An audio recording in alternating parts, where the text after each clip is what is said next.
All right. Hopefully, we have some viewers back. Hey, Gabe. What's up, bro? Sorry, man. You know how I am. This is driving me crazy, but I got my Ethernet cable in. Hopefully, the internet's a little better. Hopefully, our Oh, our audience comes back. he said Ethernet cable, man. You went back to old school with it, just plugging stuff in. You know what? I don't even have an Ethernet cable in my house. I'm pretty sure I do, but I I just had went I away. had to steal one that was long enough from the kids' room. Hopefully, this is better. Whoever's here watching us right That's now, let funny. us That's funny. know if the connection is better now.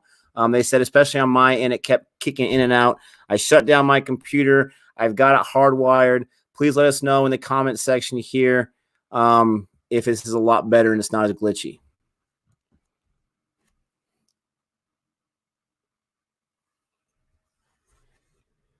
All right, Gabe. Are you with me? Right when I asked that, Gabe freezes on this end.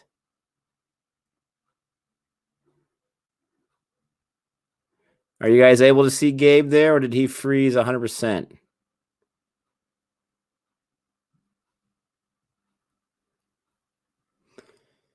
Such a rousing start to our stream tonight for Raman Raghav. I promise you that review will be coming very, very shortly. All right, so we'll get Gabe back as soon as possible. But if you missed our earlier stream for about 10 or 11 minutes, we were talking about Raman Raghav 2.0, and we started talking about the acting. We started talking about how much we really, really appreciated not just Nawaz's character, but Vicky Kaushal's acting, Nawaz's acting, all that kind of stuff. And it was such a bummer because I feel like we were getting a nice little groove, and then I had some internet issues. So hopefully, Jody says I'm clear. That's awesome. Hopefully, all is good. We'll get Gabe back in here in just a second. Maybe his device powered down. If I know my friend well enough, I know that may be the case. Thanks, Pravanch. You had mentioned it earlier. I appreciate that. I would rather fix the problem instead of ignoring the problem. So I appreciate Pravanch letting me know that there was an issue. Please let me know every so often if it's still being clear, because I know the last few haven't been too clear. I'm hoping hardwiring the internet right to my computer, I'm hoping that gives it a nice, clear connection. But once again, if you're coming in right now, hopefully you come back. Here's Gabe. Hey, Gabe. Bro, I'm telling you, I think what happened was somebody got mad because we were talking about the virus and talking to theaters, and somebody's like, "Oh, we're gonna show them," because first your internet went down and my internet went down. Oh boy. this is not a great start, but you know, Disneyland, its first day of opening, had a whole bunch of horrendous things that happened, so it's all good. So yeah, we are ready to keep talking about Raman Raghav. So Gabe, let's have you pick us up where we left off.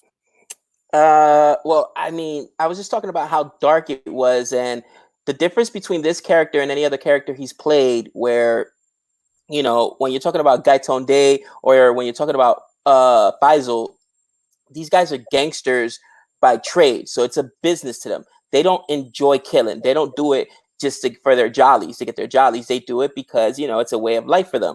But in this character, Raman Raghav, he's inspired by this other serial killer, and he at one point even says he enjoys killing, that he enjoys doing it without having to pretend like behind a badge or behind political means or even a religious means. He does it because he likes it, and that's just a really, really dark thing, man. It was super crazy. Again, this role is absolutely unbelievable. Yeah, I mean it's insane because it reminded me a little bit of American Psycho. Is that the name of the movie with Christian Bale? Right, Where right, right, right. he's trying to turn himself in. He can't handle it no more. Now that's not Raman's motivation, but Christian Bale's character, he can't handle anymore. And so he tries to turn himself in, and they just, yeah, whatever. He can't do it, even though he tries. And Right. so he's like, he wants to stop himself because he understands he has a psychotic sickness. With Nawaz, I mean, from what he's saying, and when you watch the movie, you're wondering how much of this can you believe? I mean, how much of what he's saying can you actually believe or not believe? And they kind of left a lot of that open for interpretation. At least I didn't pick up on it. But he says, I waited outside your police station. I waited for you out there and you guys just dismissed me. When he gets apprehended because he confesses these murders supposedly, and they put him in that warehouse and they're questioning him, the monologue he goes on, we heard a lot of it in the trailer. I mean, that is acting right there. That is superior acting right there, where he's talking about the tiles. And I mean, he's talking about what he's doing. I believe that he's telling 100% the truth. And he's talking about how he ran out of black tiles and he doesn't like to lose games. And when he's doing that and he's talking about not wanting to lose games, I mean, he was just out of body in that experience. He was right there. I'm not sure how to describe how awesome his acting was, but that's what it was. It was amazing acting. And I love that whole part because eventually they go to a sidebar. They're like, this guy's just wasting our time. He's going to keep us from catching the right guy. Let's just, let's take care of this guy and get rid of him. But I mean, he tries to come forward to them like an American Psycho, and they don't really believe him because like, who is this guy? Why would he be the killer? We want a killer that has a motivation. This guy is just some yahoo.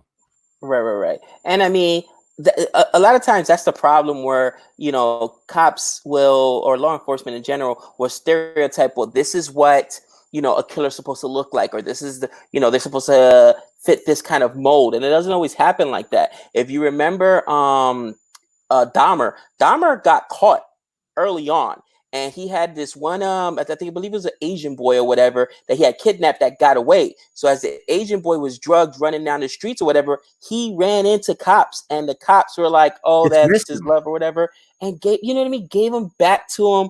Like, because again, they're just not understanding or assuming that anyone can be a killer. And I think that was a big part of this movie. Like, everybody's got that rage, that darkness inside of them. Even this cop who we didn't expect to be a killer ended up being a killer. We saw early on, at least I picked up on that in the apartment, like, oh, he went in there to get drugs, didn't realize that his drug dealer was killed, and now we're getting into the movie. So he goes ahead and kills the guy that was in there that caught him in there. I mean, this without hesitation. And if you kill somebody one time like that without hesitation over what, happened to be, who knows how much drugs he took, but really, then you'll kill anyone. And you can see that he did a really good job as well playing that cop role. Very, very, very dark. Yeah, and so talking about plot, there's not a lot of plot in my opinion. This is my opinion. There's not a lot of plot in this movie. There's not a lot of things that go on. It's like you're following Raman Raghav 2.0 just from these few days. And unless I'm wrong, the first two murders we see in the movie are the first ones that he commits. Now, he talks about 9 when he goes to the police, and they backtrack a little bit, and they talk about this or that. But you're following Raman Raghav like in a week of his life or something like that. And there's not a lot in the plot. You have this police officer where first, like, he shaves his beard, and then the beard comes back. So it took me a few seconds to realize that was the same guy. Right. And you have this girlfriend, you have their story and all that whatnot. There's not a lot that happens in this movie. Because what happens for me, at least, is the performances, is them showing you this really dark part of, maybe not, it could be anywhere, it doesn't have to be India, but this dark part where the story is set in, and it's about what are these characters doing, and ultimately, it's not till the third act that you get a little bit of a roller coaster ride, a little bit of plot. But for me, I didn't mind that at all. For me, I was intrigued the entire time. Intrigued by the performances, intrigued by the dark nature. When he goes to the pawn shop owner and they have that argument about 5 plus 15 equals 25. No, it equals 20. And he says, okay, well, it's 20,000. No, it's 2,000. When you're having that whole thing, and then the pawn shop owner dimes him out, and the cops come, and Raman realizes that it was the shop owner that dimed him out, and he kind of gives him a look. I was super intrigued. Okay, how is this going to happen? There's no way Raman's going to let that pawn shop owner get away with it, but he's being arrested. So maybe the pawn shop owner does get away with it. I was feeling nervous for that owner, thinking, you better hope the cops don't lose him again, because you're going to be in big trouble. And then when he gets out and he goes to the pawn shop owner, and I'm skipping way down the third act, but when he does that, he tells the girlfriend, what's that awesome line he says? He's like, next time 15 plus 15 equals 20, not 20, not whatever it is, you idiot, or something like that. right. Having just slit his throat, man. I mean, here's the thing. I understand what you're saying. It's not a plot because normally in a storyline, you're gonna have an arc. And did any of these characters have arcs? Not really. They basically were who they were from the very beginning. But I think that's the point of this movie. That this cop who, when you saw him early on, he looked like he was this clean cut cop. You saw him in his uniform, clean shaven. This guy is just as dark as Raman Raghav, right? So the idea is that there is in our society darkness, and it may look like Raman Raghav 2.0, where he's a street guy, or he may look as clean cut as a cop. You just never know. But ultimately, they were both super, super dark. Bottom line. Yeah, and Raman, he says, sorry to cut you off, he says it perfectly in the movie. He says, the only difference between me and you is you get paid to kill people. You have a badge that excuses it. Right. Which was another great line. I mean, in this kind of movie where it was really easy for Nawaz to outshine his co-star, it really was, and the director took a really big chance. I'm not sure who's the other guy that plays Raman. Raman is Nawaz, and Raghav is I don't know what he's been in before, but you've got to be confident where you're going to have basically. Oh, I think he's in Yuri. Sorry, I think he's in Yuri, the movie we can't wait to watch. But I think he's the main guy in that movie. Okay. So you've got to be confident that this guy basically has acting chops and can hold his own, because if not, you run the risk of this movie being a disaster because you got one performance that just overshadows the other one. And the point is to show the duality of these guys, how one is a cop and one is a criminal, but ultimately they're both killers. You know what I mean? And he did a really, really good job. I tell you what, this director is super dark. I love this guy. I got to check out more of his work. Yeah. He reminds. No, go ahead. Go ahead. Go ahead. Sorry. Go ahead. Keep going. I mean, the way he's filmed this movie, some of the shots, I even like how he was given the, chapter 1, chapter 2, the sister, the brother, the son, it almost reminded me, it was Tarantino-esque, you know what I mean? With his storytelling and obviously with the violence. One of the funny things though is, as far as like the violence is concerned, they left a lot unseen. I am so glad they left that apartment scene with the little boy unseen. Pocket. Because that was with Pot. He said, I think I'll call you Pocket. And when they asked why I killed you, because you were easy pickings. Like, he was just and that was so reckless. That was another thing. Like, his sister immediately knew. This is before she had even any intuition that he had just begun his killing spree, that he was a killer, but she always knew. And you always know the darkness that lies inside of people. Like, a lot of times you see these serial killers' parents will tell you, early on we saw signs, they kill cats or small animals or whatever.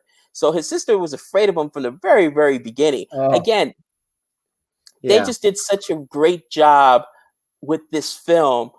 I think that the biggest issue is, just like Marriage Story, it touches on one of those topics in life that we don't want to really acknowledge because it's too dark to even think about, where you've got some scary people out there. And, forget about movies. Go ahead and watch like the Edward Kemper interviews, or the Ice, what was it? The Ice Pick Killer, or the guy that was a serial killer for the mob. It's on YouTube right now.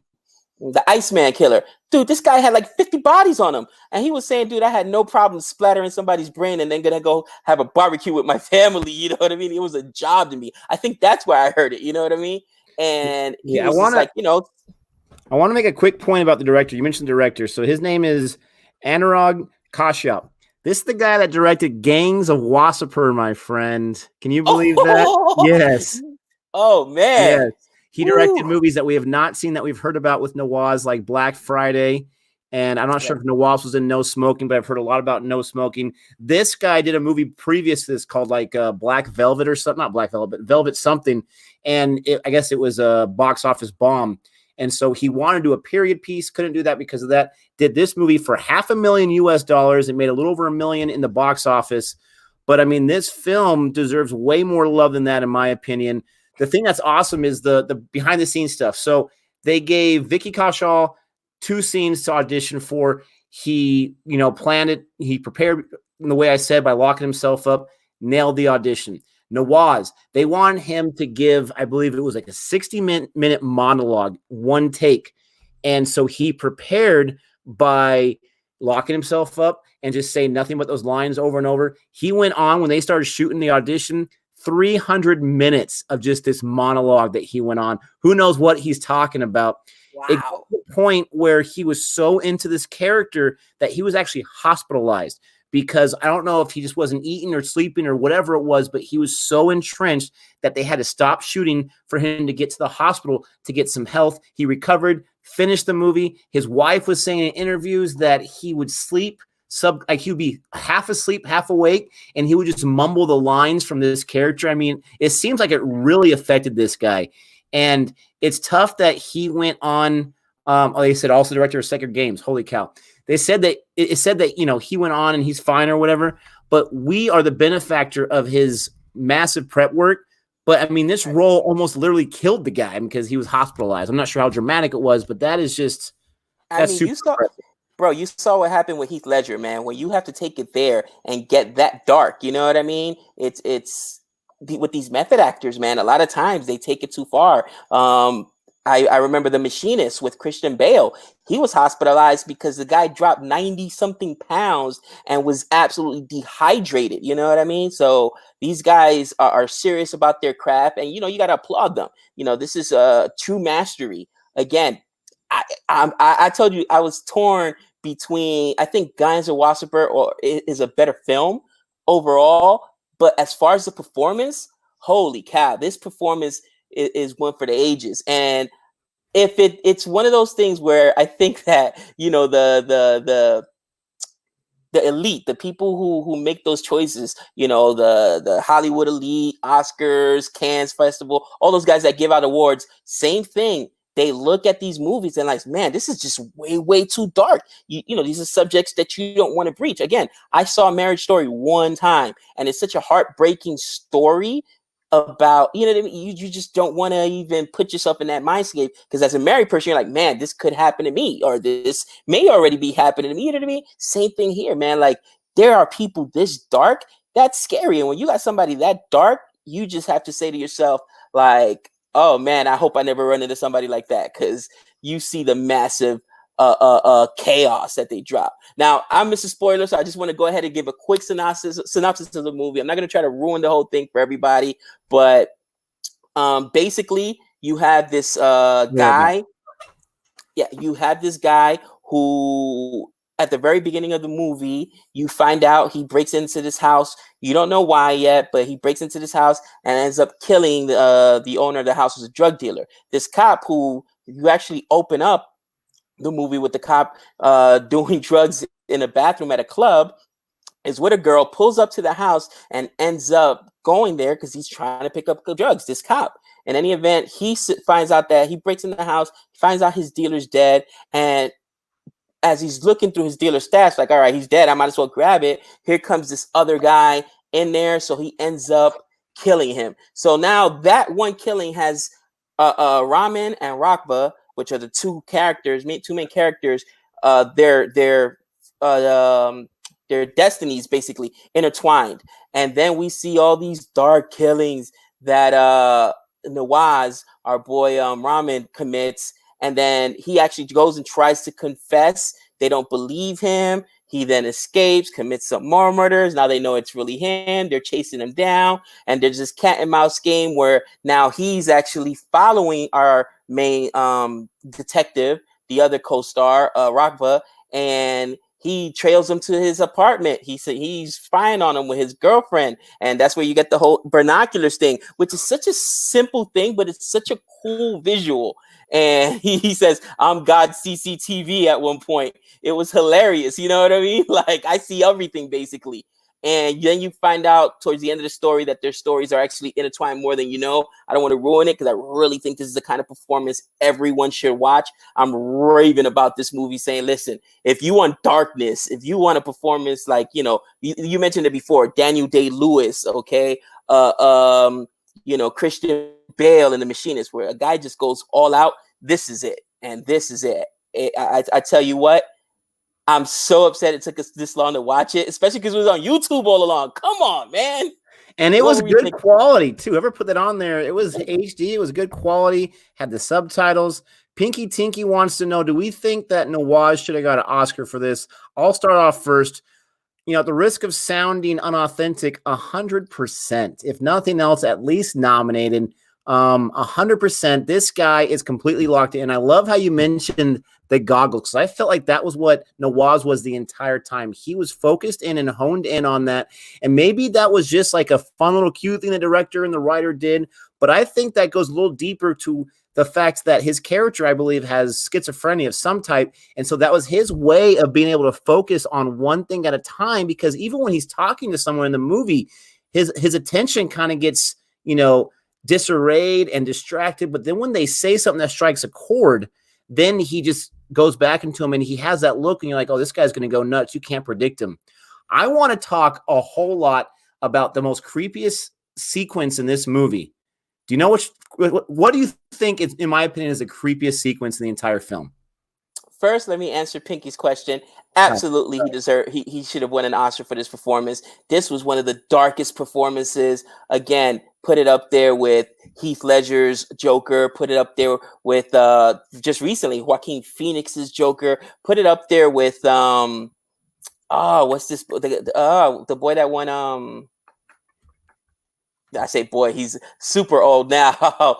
For Taxi Driver, actually, and I mentioned it before. I'd never seen it, but I know De Niro went for Taxi Driver, and he was super dark there. It's hard to get a role and be that dark. And think about it: in every movie, you've got the hero and you've got the normal trope. And here, there was no hero, and you're captivated for over 2 hours, and you're just following this unbelievable, creepy performance.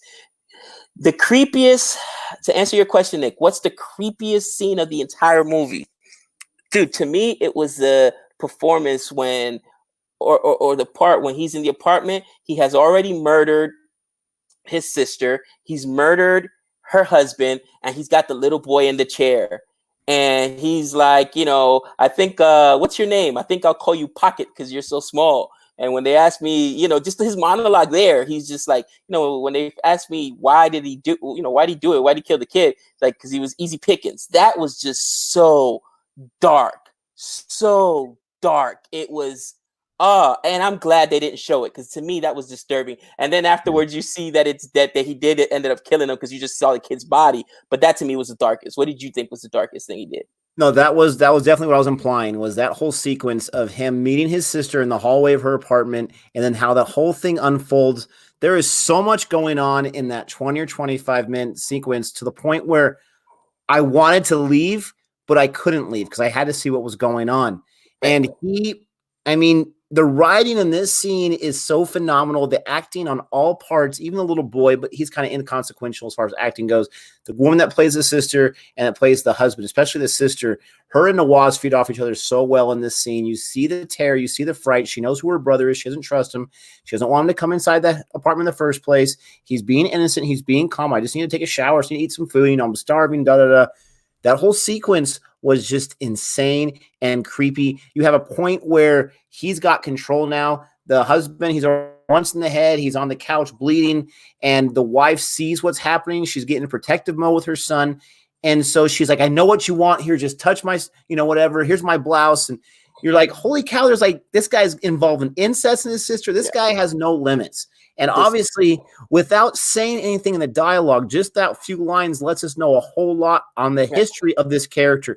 And that is what I appreciate as a movie watcher, because when I talk about a movie not giving me any kind of hint on what's going on, like I just did the review for Dumb Laga Kehasha, no intention, no information, what's going on, how do we get from here to here? That was the masterclass on how you do it without a whole long exposition for it, but just give me some kind of nugget so I can get an idea of who this character is and where they came from. And that whole sequence for me really brought it, as creepy as it was. I didn't want him to kill any of them. You were right. I didn't want to see the whole Pocket scene either, but you kind of knew it was coming, because he said, I don't care who I have to kill. It doesn't bother me whatsoever. I don't care. He called him annoying earlier in the movie. That was by far. And then my question for you, you can talk as much as you want, but after you're done with that, my question for you is, she has that opportunity to police about it, but she chooses not to. Why does she not say anything when she knows who her brother is? Because she knows who her brother is, and her best shot at getting her kid and her husband out of there is doing what he says. Because if she comes to the door with cops, or cops come, he's gonna kill him before those cops can get in the apartment. That's the only thing I could think of. It's funny you mentioned that. Did you realize that the only two people that killed anybody whatsoever in this movie were Raman and Raghav? Both, the cop serial killer and the serial killer. No one else killed anybody. And then there were a couple times I remember watching this with Savannah where, you're somebody standing right there. You're watching him kill somebody and people are just letting it happen. And if this were an action movie, we'd be like, oh, look, that's just bad acting. How do they just stand there to get killed? But I disagree when you watch this movie because it really shows you people are not ready for that level of violence. It's like they're in shock. Every time, like even when she hit the husband, and then, or I should say, when Raman hits the husband over the head, she's standing right there. When Raman kills her, the husband's still sitting on the couch with his head leaking. What do you think's gonna happen? And at one point, I'm thinking to myself, dude, do something. But he's still in the couch in shock. And there's several scenes like that through the movie. When you actually see that level of violence, very few people have the ability to act. Everybody freezes. I forget what movie it was where he's like, everybody in the movies, when something happens, everybody jumps to action. But what really happens is you get this dumb look on your face and you just freeze. I think it might have been in Guy Ritchie's Snatch. You know what I mean? You freeze. That's what happens. And everybody here froze because they were not ready for that level of violence. Yeah, no, totally. And one of the coldest things that he does in this movie, at least one that I can remember right now, is when he's still in that apartment. He has taken out the husband and the wife, his sister and husband, and he finishes his food. He sits down. He's talking trash to Pocket. He finishes his food. He goes into the kitchen and he places down the plate. Now, for most of us, when we're eating something, especially something with a lot of spice, and he put a lot of spice and herbs and stuff in there, when you eat that, all you want to do is just take a nap and lay down because you get acid indigestion or something like that. You feel full, but you're like, okay, now I need to go rest. He puts that plate down, and before he leaves the house, in his mind, okay, I got to take out this loose end right now. I mean, that is the coldest thing I've ever seen in my entire life. Like, it doesn't even affect him at all. He just puts down his plate. I'm done eating. Now I'll take out this kid, and I'll get out of here. I mean, this guy's crazy. When he starts creeping up to that lady who is the lady with the baby in that little village, she ends up being the housekeeper of the lady. When he goes in there, and first it's just her. I mean, talk about like fear and my trepidation watching, like, please no. And then luckily there was those men just sitting there, and he's got the rock in his hand, and then he just drops it and walks away. I was hoping that those men would get up and chase after him, but you're right. You're going to probably more than likely, you're going to be like, who is this guy? Right. He left. He didn't bother me. I'm not going to bother him. But I mean, this guy, he's just crazy. He's walking around starving. He's picking up his lead pipe. He's going to all those pipes, and he doesn't understand why he can't just take one. That's the world he lives in. Why can't I just take one? You got a whole bunch here. And the guy's like, this isn't a charity. We're trying to make money. The more we talk about it, the more I enjoy this movie. I really do. Even though there's not a whole lot that goes on, it's the acting. And for me, acting's a huge part of my grade. Right. And this movie's got it in spades. Bro, it's the mind of an absolute maniac. That's just what it is. And it just shows you the duality between the guy you think should be a good guy is just as bad as he is. And I think, again, it was just well put together. It reminds me of one of those movies where, you know what? No Country for Old Men, where you're like, this is it? This is the end? No redemption? No arc? Nope. Because that is real life. Bottom line, it happens all too often. Anybody that works if you know any cops personally, which again, I have family who's in law enforcement, they've got a really jaded opinion on life, but they have a reason to. They see a lot more than we see. And, I remember having a conversation with my uncle, and one time him saying, it's so surreal. Like, he doesn't trust anyone because he's seen so many people that looked innocent that ended up not being innocent, and so many people that did not look harmless that weren't harmless. And I kind of live my own. I don't let me. I don't let my kids go anywhere or sleep over at anybody's house. I'm just very protective. My kids are outside riding their bike. Guess what? Me and Savannah are in that garage watching them. Bottom line, me and my wife. It's because of how scary the world is. And I think that was the message. This director is absolutely amazing. I take my hat off to him. Of course, now that you tell me that he also did Gangs of Wassaimer, he's got some Gotcha. notoriety. He's got some notoriety behind him, man. I just got to see some more of his work. No, he's got quite the resume, and someone corrected me. Thanks so much for that. Bombay Velvet was the movie I was referring to that didn't do so well, but I'm glad it didn't do so well because it brought him into Raman Raghav. They said in the writing process, he wrote the cop's role, the Ramafin. They wrote his role in that process because he wanted to have some type of mirror image, some type of opposition, but duality with Raman Raghav. And I love how at the end, because with the subtitles and with the names and with the title being Raman Raghav, I just assumed that was his name. I know he was feeding off that serial killer.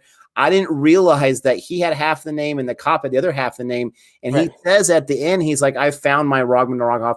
It reminded me of Heath Ledger saying, "You complete me," which I know is a line from Jerry Maguire. But and Heath Ledger's Joker saying to Batman, "Kill you? I don't want to kill you. What would I do without you?" I mean, they have found each other. And the sad thing is, you have the cop, and I can't remember the character. Oh yeah, Roghoff. You have the cop's character who the whole time is a dark character. He's a jerk. He's chauvinistic, all that kind of stuff. But he doesn't allow himself to be that killer until he gets to know Raman. And Raman is so excited in that jail cell to talk. I mean, that's another amazing scene. He's talking to the one cop, and he's like, "Can we get this guy out of here so we can have a talk?" Because in Raman's mind, you're like my other half. And the other guy is just too cool for anyone. He's just like, he's ignoring him. What are you talking about? And so then Raman starts telling him, the cop, what he did with Angelita, whatever her name was, and the girlfriend. And he was like, I couldn't do this. I couldn't perform. So I started hitting her, put my hand around her. And then the cop, he realized that he was telling his story. So he's like, okay, you can go now. Let's have a conversation. And he was too cool for everyone in the entire movie. He finally allows someone to talk to him. And it was the worst mistake he could have made. He should have kept trying to be too cool because he started listening to Raman. He realized this guy's going to do a favor for me. I'm going to do a favor for him. I'm going to let the beast unleash. And he goes after the Angelita lady at the end. And let's talk about how dumb was she? I mean, come on. This is like 1990s horror mistakes, 80s horror mistakes, where she's got the double door protecting her. She opens both doors to get her phone, where she knows it has to be the bad guy who has it because he's the one that took it from her. She picks up that phone. She's obviously terrified. And then he gets in and takes her out. But going back to my original point, in that jail cell, the interrogation, Raman and his relationship, even though they're so opposite, it was a thing of beauty to watch.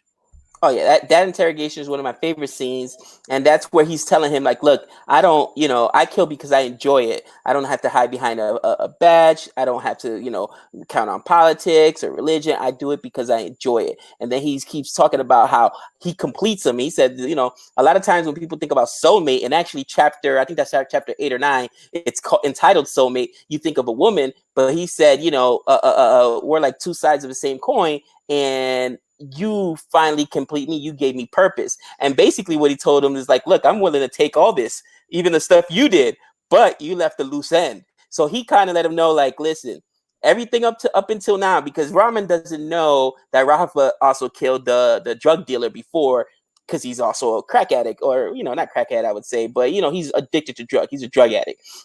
So he doesn't know. So this was kind of his test. He says, you could say everything else was accidental in the heat of the moment, even when he killed his girlfriend.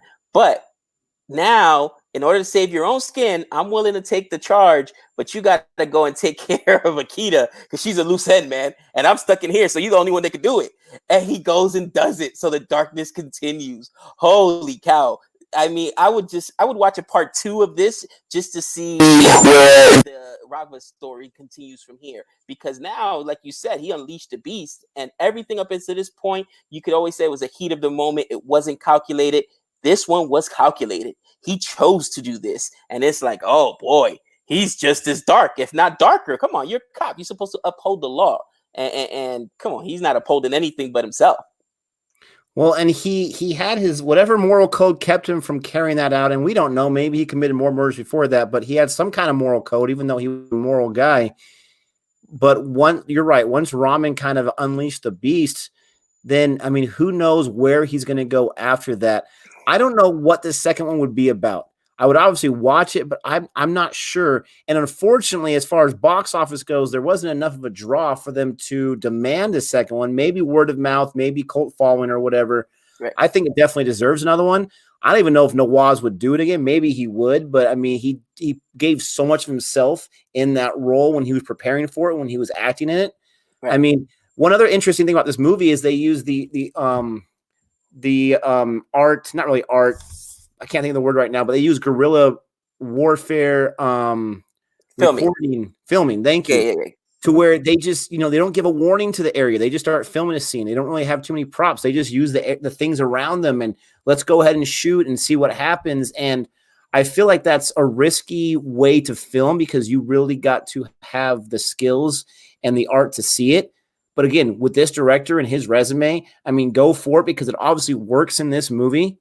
Not all movies have to tell a beautiful story. And I know I'm one of the first ones that's always saying that, but if the movie has something to offer, if it's giving you a message, if it has the acting, if it has some kind of storyline that you can get behind, then that, in my opinion, that's all I need. And this movie is just, I mean, there's so much you can talk about, but the acting is what really brings it home. I mean, honestly, I'm ready to give it a grade. I'm not sure about you. Yeah, no, I agree with you. This doesn't have your normal storyline, and it's just basically a deconstruction of what we think is good and evil into just evil and more evil, okay? And dark and darker. Bottom line, this cop who should represent good, he ain't so good, is he? And just showing that side of humanity. We all have it in us. But yeah, ready to give it a grade. I'll let you go first. I think you know where I'm going with this, but I'll let you go first. Go ahead and give it a grade, my friend. So I honestly never think about my grade until we actually give it when we're reviewing the film because I like having that conversation to see where exactly are my thoughts at. And so before I give the grade, they go back to the question, should he get an Oscar? If he was nominated the year this came out, he would have been going against Casey Affleck, who won for Manchester by the Sea. I think Casey Affleck's performance is really good in Manchester by the Sea, but I think Nawaz beats him 100% in that year. So that's that point. As far as my grade, and this is an interesting movie because I'm going to base it off of how I feel about it because I feel like this movie misses some elements that most movies have.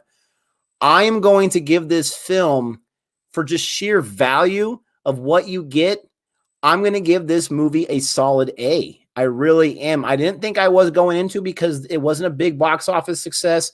There were some people requesting it, but not a whole lot of people. Right. But the acting performance alone, I mean, you got to be kidding me. And then there is substance there. There is art, a whole lot of art there. There's a whole lot of skills being shown by everyone involved. And then you have Vicky Kaushal, who's given a great performance. Like I said earlier in the previous part before we had to change, the actress that played the main lady, she did a fantastic job. Right. So it's an A for me.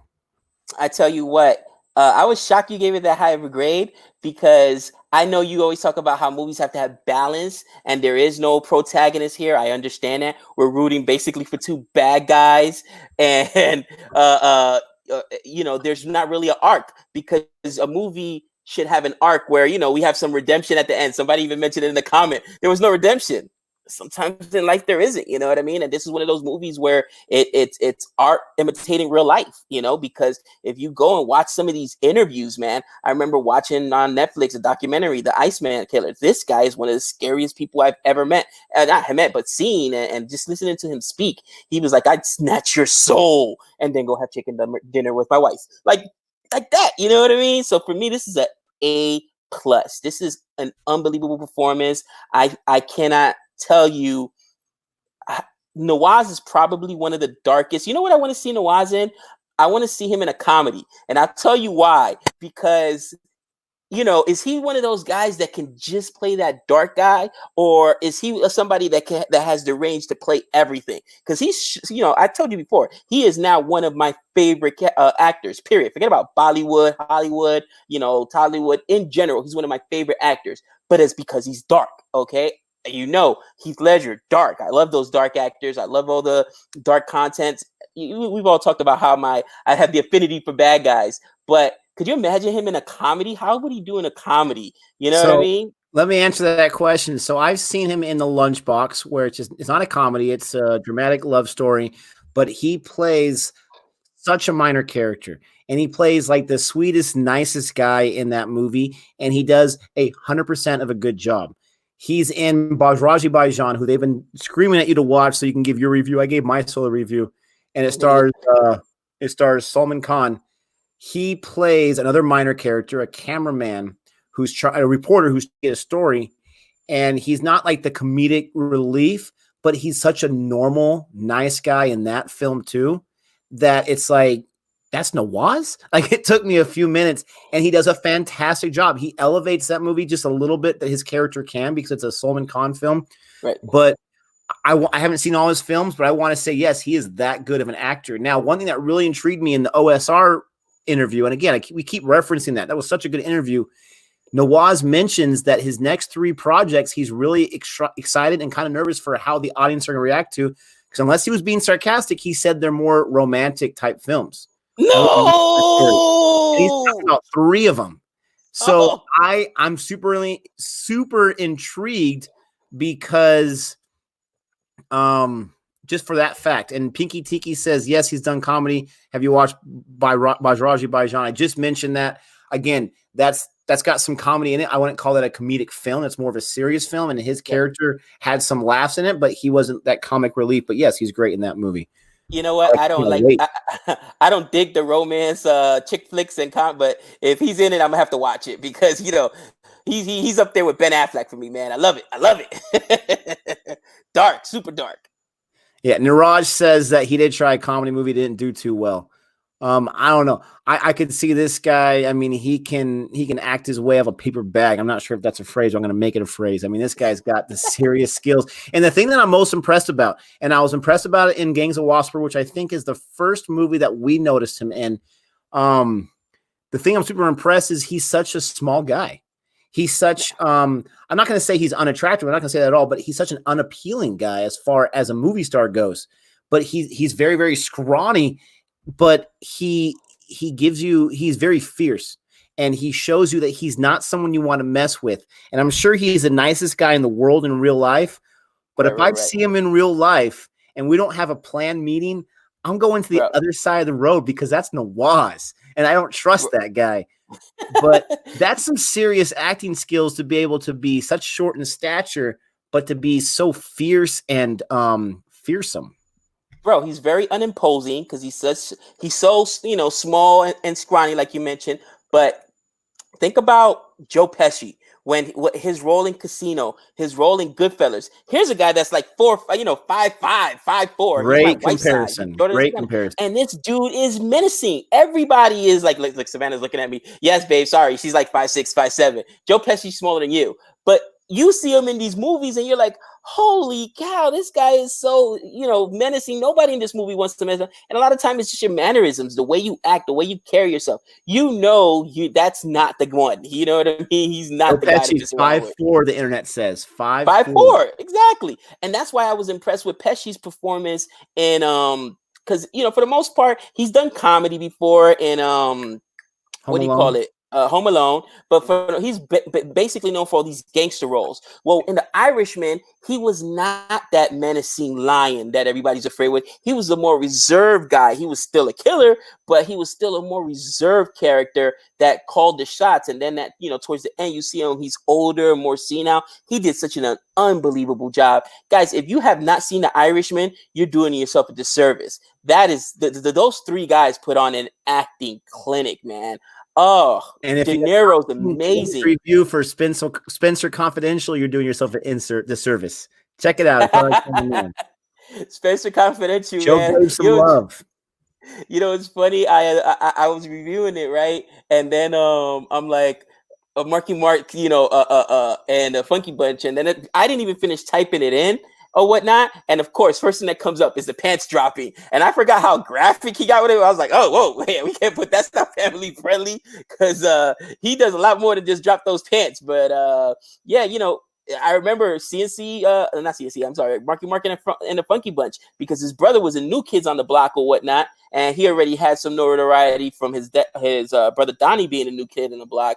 But man, he was such a huge star, and he always plays the same character for the most part. Whenever he's good, he plays with that, Boston accent. He's a Southie, and he's been in a couple comedies before, but it's worth watching, bro. It's on Netflix, and it's I don't think I know one person that doesn't even have a Netflix account or isn't sharing a Netflix account with somebody else. We all got Netflix. Stop it, okay? It's not. So it's not like I'm telling people go get Netflix to watch it. Just watch it.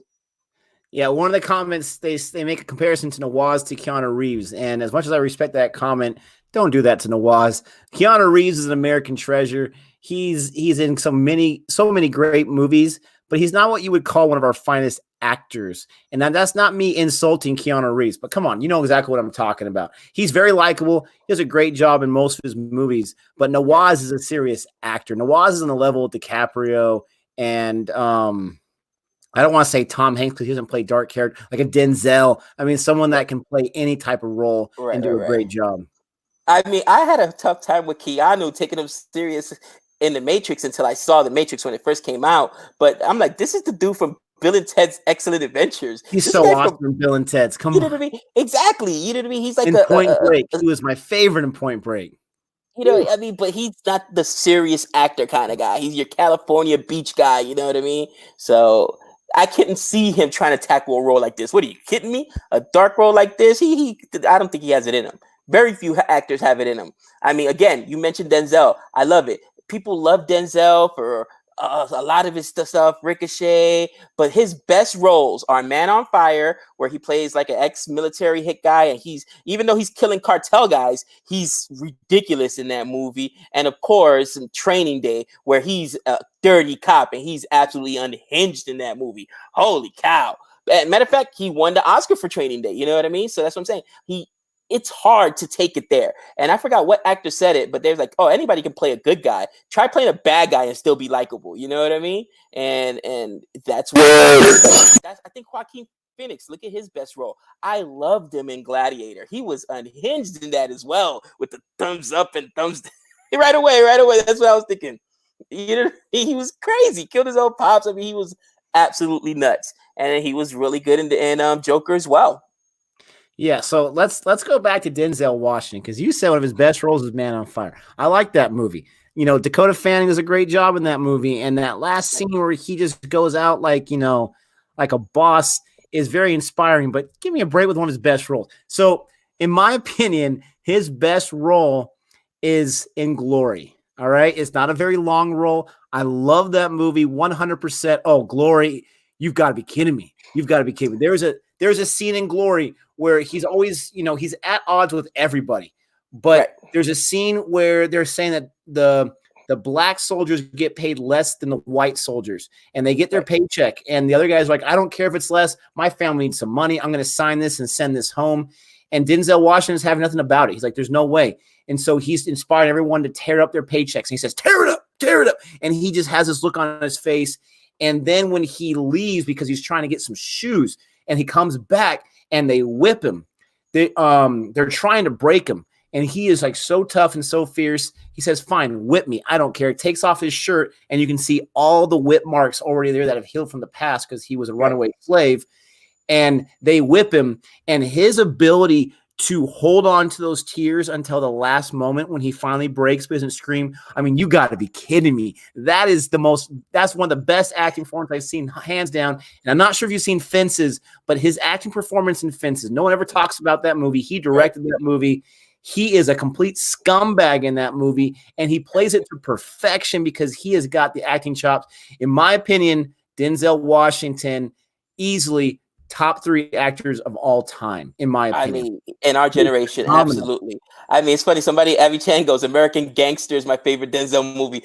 Everybody has a favorite Denzel movie. That's the point. I mean, he was unbelievable. I'm not going to say it's his best performance, but that's a fun movie, and he does a great job in that movie. Yeah, Deja Vu, he was really good in. I mean, you know what? Trying to think about a bad movie he's been in. Yeah, he was great in Flight. A bad movie he was in. But, again, it's super hard to get guys that are still bad guys and you enjoy their performance, because we're always taught to root for the good guys. You know what I mean? And that's what I love about Nawaz, which, by the way, I'm almost done. I know you're.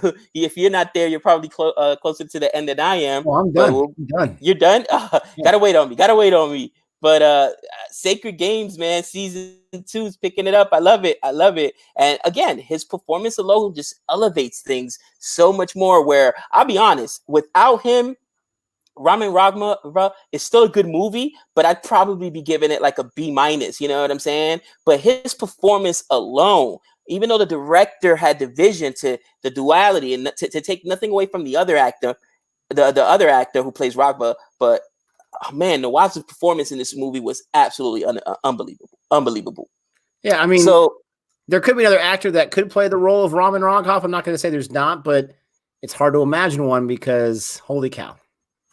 So Mo from Mo Diggs Effect, my brother was saying, "Hey, you guys should do a 30 for 30 because we got like 30 days of lockdown. I know India just got locked down. I think they said for 21 days. So like 30 movies you would recommend for 30 days. If everybody had to go watch one movie tomorrow, what would you recommend?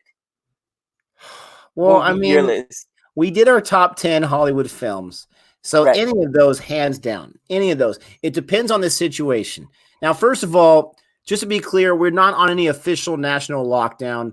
As far as the state goes, a lot of businesses are closed. As teachers, right, we are working from home, but we're not forced with any curfew or anything like that. Some states are, not in the state we live in. right. But that's a tough question. I like the 30 for 30 because that gives me 30 movies to talk about. But if we take away my top 10, and that's just without being said, if we're talking about one movie to watch, and right now people are kind of worried, people are scared and nervous.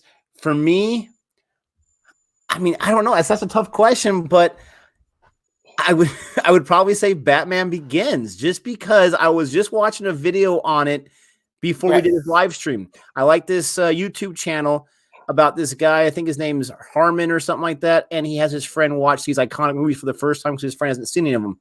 And so they went to the Dark Knight trilogy. And I was thinking about Batman Begins, and you're talking about an origin film that is done close to perfection. And it's got some funny parts to it. It's got some serious parts to it. It's got some redemption parts. It's got some great acting.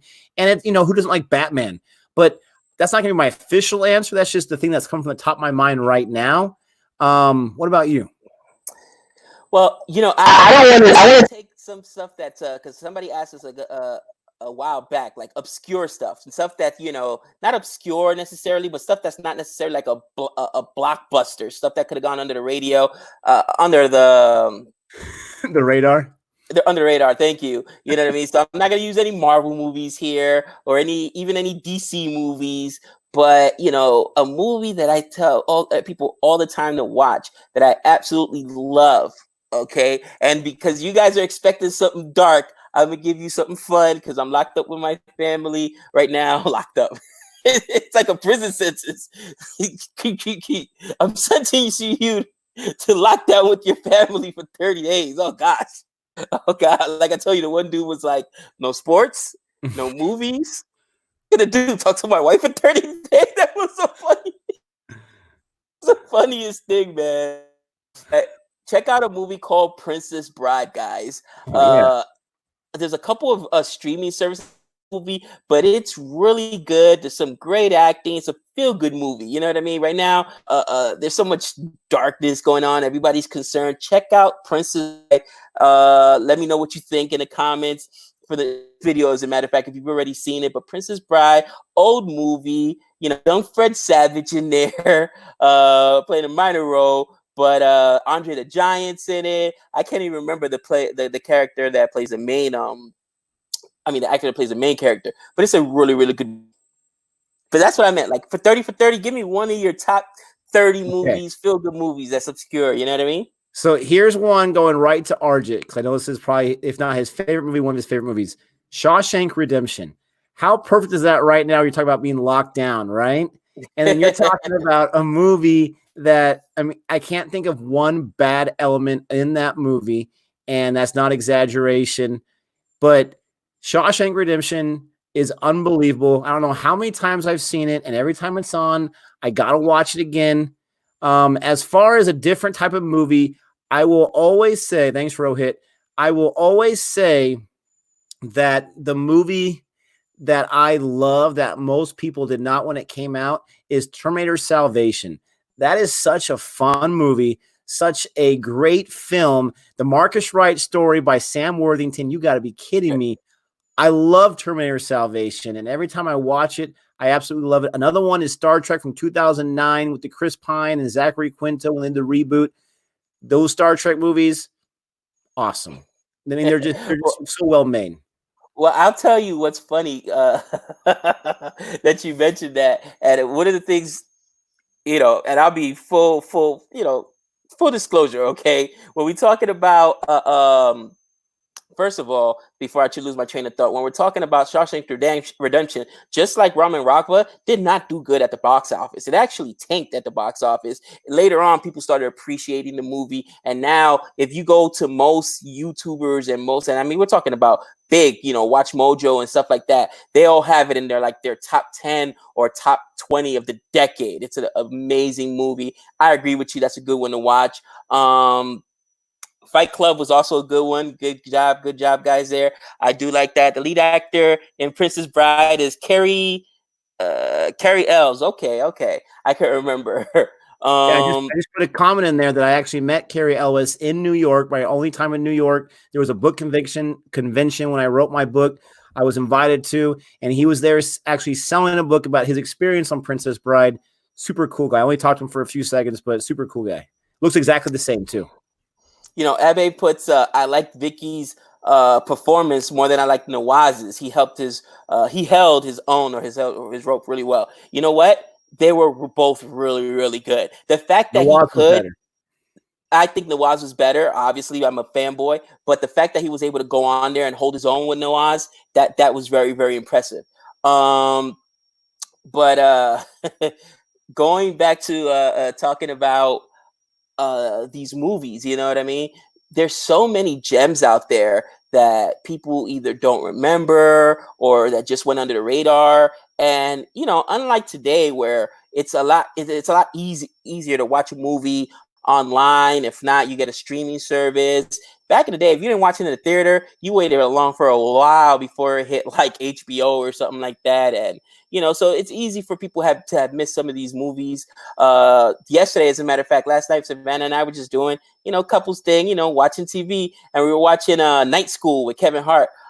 I didn't go to the movie theater to watch that. Holy cow, that movie was absolutely hilarious, dude. It was hilarious. So I actually did see it in the movie theater because I have the AMC membership and I wanted it was in the Dolby theater, so I want to get my money's worth. And I thoroughly enjoyed it. I love Tiffany Haddish. How do you not love Kevin Hart?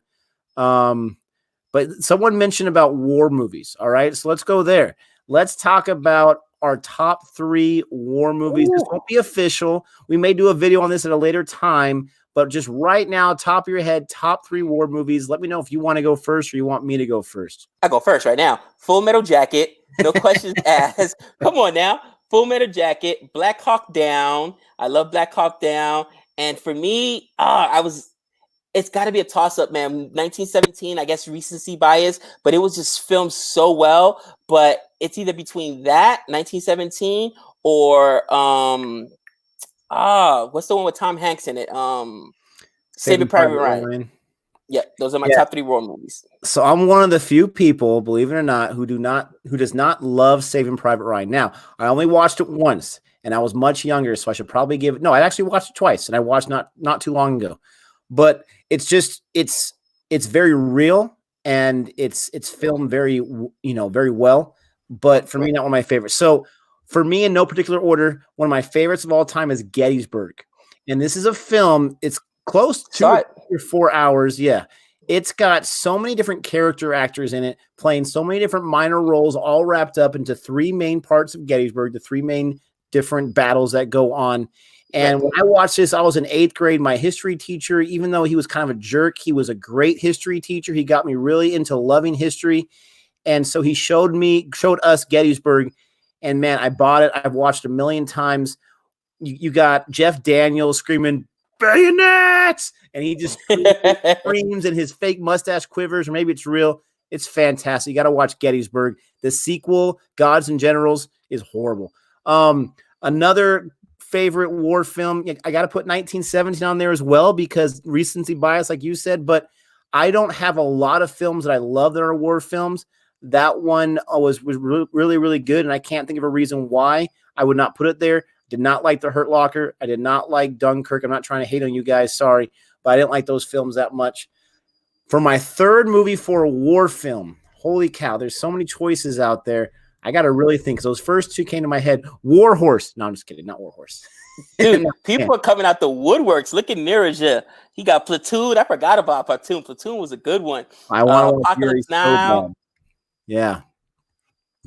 Dude, how could it not be Full Metal Jacket? Come on now. Private Pile. That's a good movie. I do like that movie. You got Judge Reinhold in that, of all things, which is hilarious.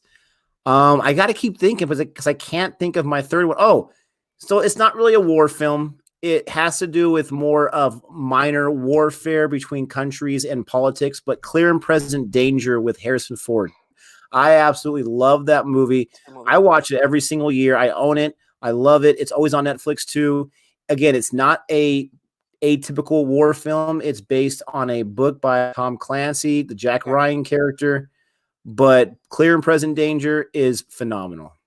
Now we were looking at. I'm just looking at the comments, and they were talking about their favorite Indian war film, and we've got some votes for URI. We will watch URI one way or another, man. I'm telling you, I don't want to come out the woodwork and make a phone call, man, but I might have to make a phone call to my internet sleuths out there because get me a hot copy because it's so impossible to watch this movie, man. You know what I mean? I'm like willing to pay. Okay, when Apple sells everything, all right? Apple's in China, India. Let me tell you something. Apple are like cockroaches. Apple's everywhere, okay? And Apple, you cannot get it. You can't buy it on Apple. You can't get it on what's that other Amazon? I'm like, really? Amazon everywhere as well. I don't understand why they would have a movie you cannot buy. That's silly to me. Yeah, no, 100%. I don't know why it's not there either. I do love the soundtrack. I listen to the song Chala just about every single day, and that is no lie.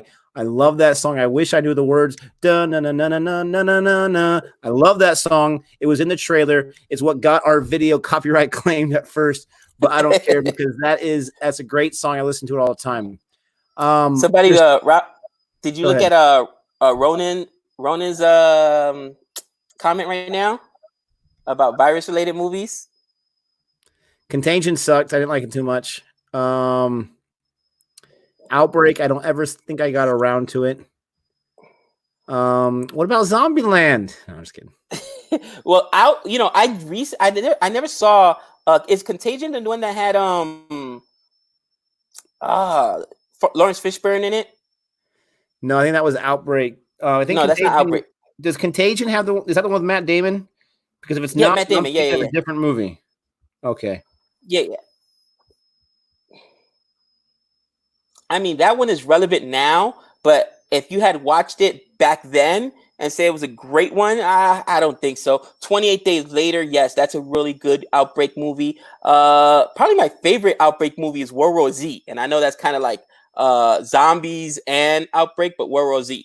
Yeah, I love World War Z. I wish they were supposed to make a second one. I heard rumors just recently that they're still going to make another one. I like that movie so much that I got the book. My brother actually owned it. And I got the book and I started reading it. The book is way different than the movie. The book is a compilation of a reporter's interviews that he put together he's telling the story of how the outbreak took place and World War Z's taking place, but it jumps all over the place. It doesn't focus just one character. It's interview after interview after interview. So for me, I didn't love the book that much, but the movie I absolutely loved. There's some scenes in there where it's like, holy cow. And the female actress in that movie, she is in a fantastic show that was on AMC and the Netflix picked it up called Killers. And I'm not sure if it's The Killers or just Killers, but if you guys have not seen that, it's got Joel Kinnaman from RoboCop and from Suicide Squad. It is a fantastic movie. Joel Kinnaman's character is like this guy who's white, who's acting like he's gangster to a certain degree, but he's a cop. And the girl is the lead in that movie, in that show. She is absolutely amazing. Check out Killers. The last season sucked, but the first three are fantastic. Dude, that seems to be the running story with most series, man. I mean, the first few series, or I should say, the first few seasons are good, and then it's like they don't know how to stick the landing. That's why Oh, Breaking Bad to me is horrible. one of the greatest shows of all time because the ending was phenomenal. You know, Sopranos is beloved, but anyone who says they hate it, they love the ending of Sopranos is lying because that's back in the infancy of social media, and all you heard was people upset about the Sopranos ending. Like, what just happened here? Game of Thrones, we're not even going to discuss it. We're not even going to discuss it. All right. Oh, oh, you know, you go from the red wedding, you know what I mean, to that. Really? Oh, it was so bad. It was so bad. And then there was this funny thing. I don't know if you've seen it on YouTube, where like towards the end, it looks like even the prop guys and even I don't know, the director was phoning it in, bro, because they were making mistakes. Like at the end of a Game of Thrones, right? I don't want to ruin it for people, but there's this court basically deciding, and when I say court, you know, everybody's in this big round circle in this area, and they're deciding who's gonna, you know, basically rule Esteros. And there's like water bottles, bro, behind the seats that people forgot to remove. Like, what's a plastic water bottle doing, you know, in medieval times? Are you kidding me? And in another scene, there's like a Starbucks coffee I was cup gonna say, left I on the thought it was a table. Starbucks cup or something like that. Well, there's a Starbucks cup too. That's what I'm saying. Like towards the end, I feel like even the cast and crew just phoned it in. Like, what? Like, oh, I'm telling you, man. Oh, I don't even want to talk about it. See, my dogs got Yeah. upset about it. So my neighbor, he's texting me right now. Let me take care of something real quick. You keep talking. I'll be right back. Yeah. Let him out. Sorry, guys. Anyways, we're at Relaxu Cell Jarvis series. Right now, we're finishing up one series. We're trying to do a series at a time, so we don't get confused when we review them. So, we've got like four out. Nick already said he finished them. I still got 4 episodes to go on. Oh, not a. Not a Mizapar. We finished Mizapar already. Nawaz. Oh, Sacred Games. Sacred Games. So we're finishing Sacred Games, and then we're gonna jump on another one. We'll figure out which one. Um, Lord of the Rings. Nick's a huge Lord of the Rings fan. I love the movies as well. Gabe just noticed. Gabe Gaitonde. You like that? Come on, man. I told you guys I was gonna do it. Yeah, Sacred Games too. Right. Reading the comments right now. Doubt you, Joe Roy Nick. No, he just had something to deal with. Sacred Games, yes. Have I ever seen Foxcatcher? I don't think I have. Maybe Nick has seen it. I don't think I've seen Foxcatcher. Yeah, I've seen Foxcatcher. That stars Steve Carell, and he plays this psychotic billionaire, but he's not really psychotic till the end of the film. It's a great film. You talk about acting. That's got some serious acting. It's got Mark Ruffalo in it. But Steve Carell, you know, from The Office, he plays a completely different character. He's this guy who's rich and he wants to be on top. And so he takes under his wing this hotshot Olympic wrestler type. And he builds his own wrestling studio for this guy because he wants to be on top and he wants to be the winner. He thinks he's this great wrestler. He sucks. And we're talking about like actual wrestling, not WWE. But Right. I don't want to give away the end, but yeah, that's a great film, and it's not one of those films that lends itself to a sequel because there you go, DuPont. Yeah, doesn't lend Best itself to a sequel, but it's a great movie. best baseball movie.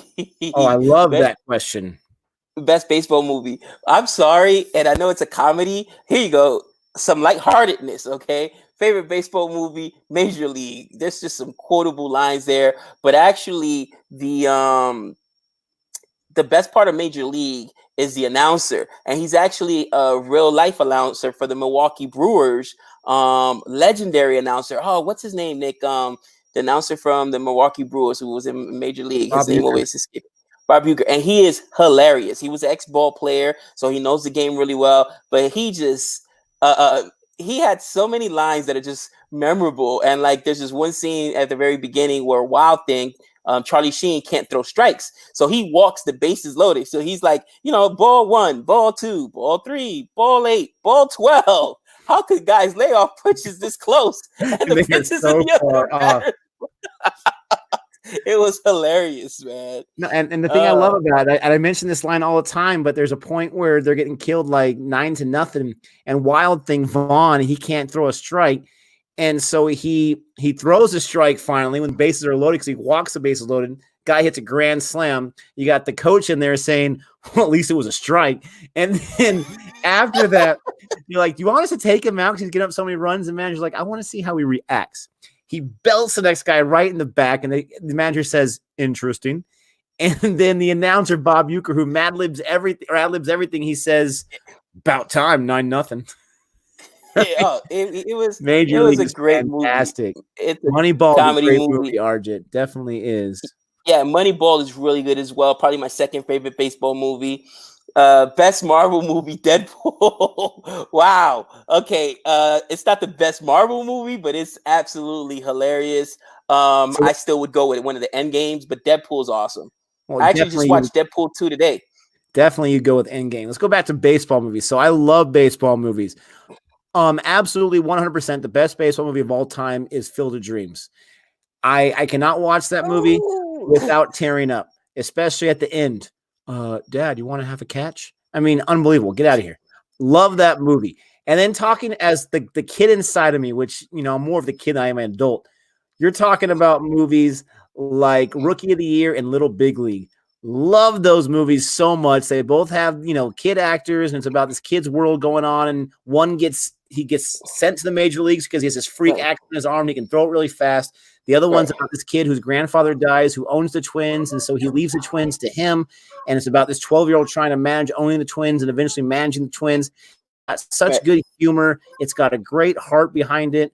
Those are some of my favorite baseball movies. But Field of Dreams, you got to be kidding me. Moneyball is so good because you have Aaron Sorkin, who does the writing, the directing for it, and he knows. West Wing is one of my favorite shows. It's still on Netflix, I believe.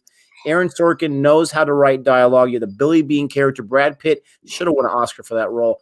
Love Moneyball. And there's a scene at the end, which is so awesome, where the whole season's over and the A's don't get to the World Series because of your Yankees. True story. And so Brad Pitt is so torn up about it. He just did all these, you know, wizard moves, and it didn't get him where he wanted. He's so disappointed. And so Jonah Hill's character shows him this big old guy who hits the ball so hard that he starts running, and he never goes from a single to a double because he's too afraid. He thinks he hit it hard enough where he can stretch a single to a double. He's one of the slowest guys in the world. And so as he does that, he slips and he falls. And it's his biggest fear ever that he was going something and he slipped in front of everyone. He fell. He crawls back to first base, and then he realizes that he actually hit it so hard, went over the fence, and it was a home run. And so they tell him, and he gets up, and there's this great metaphor where Jonah Hill tells Brad Pitt's character he hit a home run and didn't even know it, implying that Brad Pitt's character Billy Bean did the same thing. I love that scene. Right, because what people fail to forget, and as a Yankee fan, I'll admit it, that team was built to win. We had unbelievable talent that year, and the A's literally went all the way to the ALCS with I think it was like an $89 million, not even 89, it's like $46 million payroll, which is unheard of, man. They picked up guys from the scrap heap. Matter of fact, an ex-Yankee was on that team, David Justice, and we were paying half his salary because we didn't even want him because he was so bad. Get rid of him. What they did was absolutely unbelievable. My favorite scene of that movie is when at the end, he goes to Boston, and Boston was trying to recruit him. He's like, listen, if every organization right now isn't just burning down the whole the whole ship and starting from scratch using your model, they're crazy, because I saw what you did. And Billy Bean was like, I want to finish what I started. Turned down Boston, which is a more lucrative job, and stayed in Oakland. That was such a great scene. But looking at the comments, Savannah, okay, she talked about, got to give a shout out to the wife, A League of Their Own and The Sandlot. Their Sandlot's probably one of my favorite baseball movies for kids. I love the line that Madonna gives. She's like, that was some good peeing. That movie's hilarious. I forgot Madonna's in that movie. Yeah, that was a really good movie as well. And then I think it's Nerese says, Bull Durham, you are a true baseball fan, my friend. Very few people know about Bull Durham. Bill Durham is fabulous. One of my favorite Speaking lines. about Shawshank Redemption, Tim Robbins is in Bull Durham as well. Yeah, he's the pitcher. So Tim Robbins is this hotshot pitcher who's in the minor leagues. Okay, now you have Kevin Costner who's been to the major leagues, but he's on his last leg, so he's in the minor leagues. You know, he's in AAA. He's going there to die, Or they call basically. him Crash or something like that. Crash, right? Exactly. He's Crash. So he calls Tim Robbins meat because he's fresh meat. He's Fresh brand meat. new to it. So he's pitching a no-hitter in the minor leagues. And something you never do is shake off your catcher. If I'm your catcher and I tell you to throw a curveball, you throw the curveball. If they hit it out, it's on me. Okay, so he calls like a fastball or a curveball. No, he calls a curveball and he shakes him off. So Crash calls the curveball again and he shakes him off and he says, "Can you believe this?" to the umpire. The kid's throwing a no-hitter. He's got the nerve to shake me off. So he's like, okay. So he tells the hitter, he goes, "Fastball right down the middle of the plate. Speak kindly of me when you talk to others." The guy just turns and cranks on it, which, again, people that didn't think that the sign stealing scandal in baseball was so big understand if I know it's coming, even minor leaguers can hit fastballs. They'll turn it around. And he absolutely unloads, hits a home run, right? So Meat now comes to Costner's character, Crash, goes to the mound to talk to Meat. And he goes, "Man, he teed off on that sucker like he knew it was coming." And he said, "He did, because I told him." And then it was like, he just taught him a lesson there. Never shake off your catcher. I love Tell me that. Susan Sarandon is not absolutely gorgeous in that movie, huh? She is super hot. He actually ended up marrying her shortly after that movie.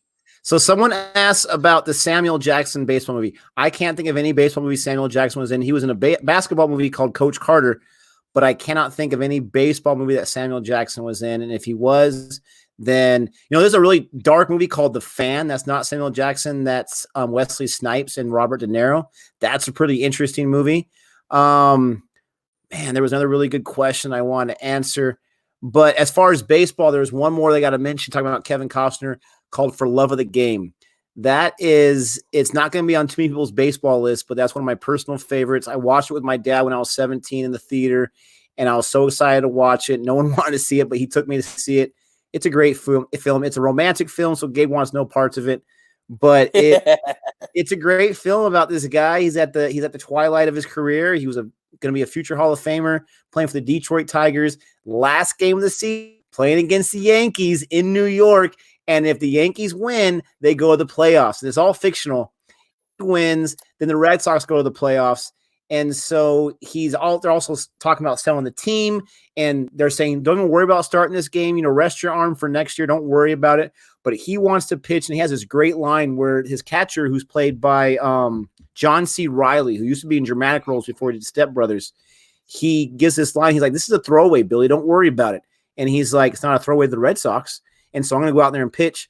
And it's about him throwing a perfect game. I'm not going to say whether he does or not, but he's throwing a perfect game because all he's thinking about is this woman in his life that he kind of threw away, basically, and he misses her. He met her in New York. But the New York fans are going crazy, and there's a line that he has where he says, "I always know when I'm in New York." Yeah, that's a classic one. Somebody asked about our favorite boxing-related movies other than Rocky Balboa. Denzel Washington, Hurricane, true story, as a matter of fact. It's a biopic. What other boxing movie? I mean, there's a lot of good boxing movies outside of just Rocky. There's another one. It's a comedy. I don't like comedies, but it's got Woody Harrelson in it and Antonio Banderas. I think it's like I know what you're talking about too. Bad to the Bone or something like that. Yeah, it's Bone something. Yeah. Yeah, that one was really good. So Southpaw is not one of my favorites, but that is a very well-made boxing film. And it was supposed to have Eminem that plays the Jake Gyllenhaal character, but that didn't work out. That would have been fantastic. Obviously, Rocky, as far as boxing, one of my favorite. One of the best out there that no one talks about and was a box office bomb was Cinderella Man with Russell Crowe. That was a really good movie. Yeah, the Bulldog of Burden. I'm not sure how to say that name. But he gives such a great performance, and that is such a great movie. It's got one of the greatest lines at the end. I won't say it because it gives it away. Yes, The Fighter, thanks RJ with Christian Bale. That's obviously a great boxing movie. Yeah, Is that the one with Mickey Ward? That's about Mickey Ward, right? With Christian Bale. Christian Bale is the his trainer. That's actually based on a true story as well. I mean, so is Cinderella Man. So I mean, a lot of the boxing movies actually, now that I think about it, are based on true stories. But yeah, really, really good ones. Best American comedian. Someone said Rohit said Conan. Abby says Jimmy Fallon. Okay, let me be clear. Jimmy Fallon's from Boston. He actually made a movie people don't remember Fever a long Pitch. time ago called Fever Pitch. about one of the worst moments in Yankee history that I absolutely hate. I detest that movie, and he missed it. I gotta admit, it's super funny. And not just that, but his apartment is so awesome. He has everything Red Sox. He has New York Yankee toilet paper. It's so awesome. Talking about toilet paper right now. I'm telling you, the rivalry is that fierce, bro. Jody mentioned I put together some baseball videos. So I was watching this baseball video from YouTube today, just a random one about, wacky moments. And I noticed there that there was some moments in there that was very similar to cricket. Downloaded the video, I edited, I added some music. It's like a minute long. Me and Gabe will react to it at one of these days. And I also found another one that had some pretty rare feats in there that I didn't even know existed. So that's another minute or like 40-second video. Do at a different time. People are talking about baseball video. We want more baseball reactions. We would do, but the ones we've done so far, people haven't loved too much. So we're going to keep doing Play It to the Bone. That's what it was called. Thank you very much. Play It to the Bone. Yes. But we absolutely love doing videos on baseball. It's a whole lot of fun. Ronan says Arnold Schwarzenegger. He is one of my favorite guilty pleasure actors. I cannot think of a movie he was in I did not like. You got to be True Lies. You got to be kidding me. You got to be kidding me. Recall. Kindergarten Cop. I can go on and on and on. Damage is even a good one, and that's a small-time movie. The Sixth Day is one of his worst ones, but I love that movie. Jingle All the Way. Come on. How do you not like Arnold? Dude, that's a good Arnold impression because he cannot act. I guarantee, yes, he's been in some great blockbuster movies. I mean, Predator was one of my favorite sci-fi movies. But come on, let's be real. His acting prowess is not. I never said he's a great actor, but he is in some great movies. He has some of the greatest lines of all time. Me and my friends who were at this restaurant, we used to quote Arnold movies all the time. There was this website dedicated to Arnold Schwarzenegger. It was called Arnold Schwarzenegger's Pizza Shop. And you go in there and you make your order and everything is Arnold. Yeah, this is Arnold. And if you want on your pizza some pepperonis, make sure you get some bullet too. It's just fantastic. A real man eats bullets on his pizza, not sausage. Dude. Bullets on his pizza, not sausage. That is hilarious. Get to the chopper. You know what? Abby says Sylvester Stallone's greater than Arnold. I have to agree. As far as an actor is concerned, he's got some really good movies. Something that a lot of people didn't watch that was really good with Sylvester Stallone, and it's his dark role. Of course, here comes my bias as far as like bad guys. You ever saw Get Carter? That was a good movie, dude. Oh, he plays it really. He's like this ex-hitman in this movie, and then he's coming after people who came after his family. It's a really good movie. You're talking about Sylvester Stallone. He's probably one of my favorite actors, if not my favorite of all time, just because of the Rocky character. But he is in so many quality films. He's in some non-quality films, but he's still great. One of the worst movies ever is Stop or My Mom Will Shoot, and I still enjoy that movie just because it's so audacious and so ridiculous. But Sylvester Stallone is the man. I mean, he's still in amazing shape, and he's in his 70s for crying out loud. Yeah, he is. Yeah, he is. People on the beaches, I agree, man. That's just silliness. You know what I mean? Unfortunately, kids will be kids. They're shutting that down, though. They shut down all those beaches in Florida. You know, they gave a suggestion that you should socially distance. Some people followed, some people didn't. But then the governor said, no, this isn't going to fly, and then just shut down the beaches. So go home. I did see The Last Stand. I'm pretty sure that was one of the films Arnold did after he was done being governor. That was a good movie. It was a small time film where they're protecting this small little town, but he was really good in that for an older Arnold. But all right, so we're nearing an hour and a half of this live stream. If anyone has, some questions for us at Boring Reviews, this would be the time to ask those questions. We're probably going to sign off in about 20 or so minutes. So, bring those questions in and let's see what we get. Let's try to keep up. He says, yes, go home. Nick is home. I'm home too.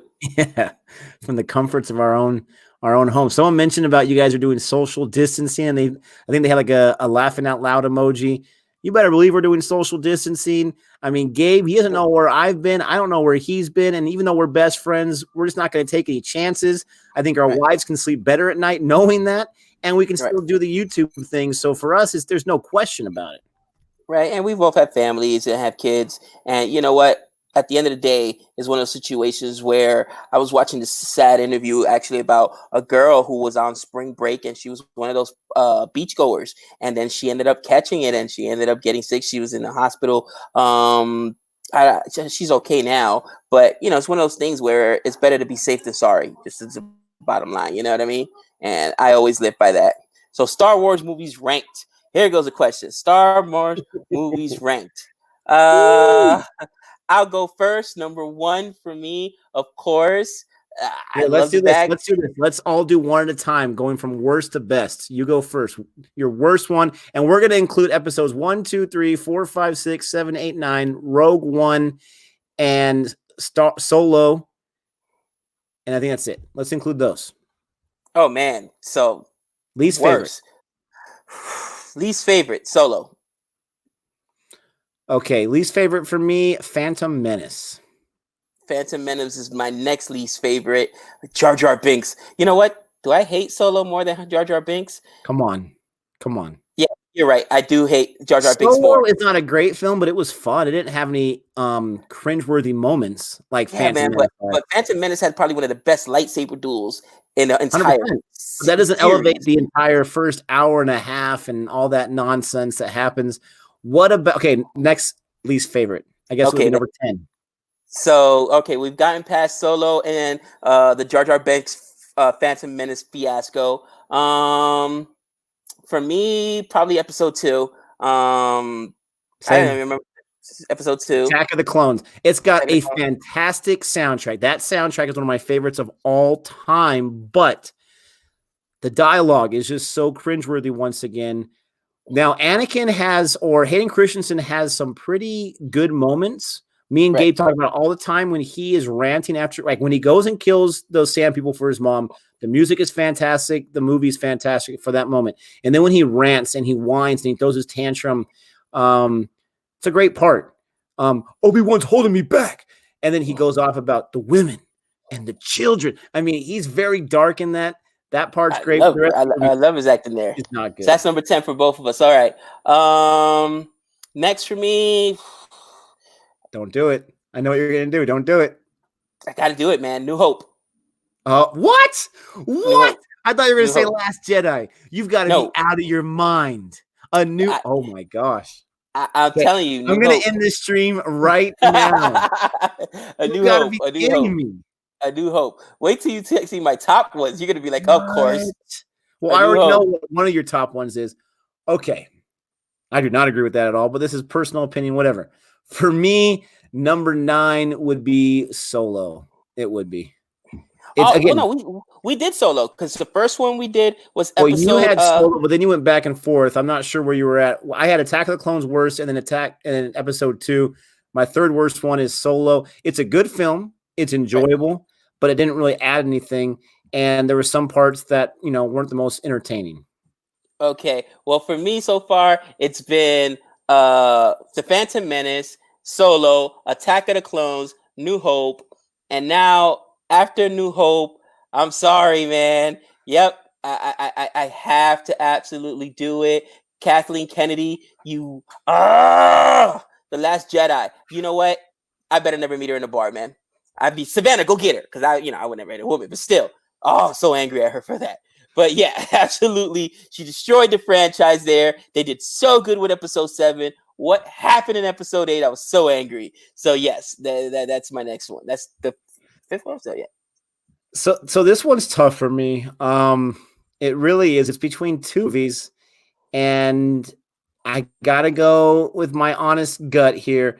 Episode 3, Revenge of the Sith, is my fourth least favorite. You I know know that. you love it. I know it's in probably your top 3, but there's some redeeming quality. You have elevated a little bit of my mind, but it's a prequel for me. I just can't get behind the prequels. Episode 3, my friend. Okay, okay. Well, after our little fiasco of Kathleen Kennedy ruining the new trilogy, then we're gonna go back to the original trilogy, and we're not talking about the prequels, the original trilogy. And you know what, man? Oh gosh, episode 6, the Ewoks, they killed me on there, man. And you have two types of Star Wars fans. Now it's funny because How I Met Your Mother, the show had this whole line that they could tell when you were born. If you were born like pre-85, then you hate the Ewoks. And if you were born post-85, you were a kid when you first saw it, so you love the Ewoks. All right, I'm pre-85. I hated the Ewoks. So I'm like, really? They're using Old sticks to kill these man. stormtroopers or whatever, man. Come on, stop it. I was like, oh. So for me, that's my least favorite of that trilogy, And which that was is Return of the uh, Jedi? Return of the Jedi. Yes, Wow.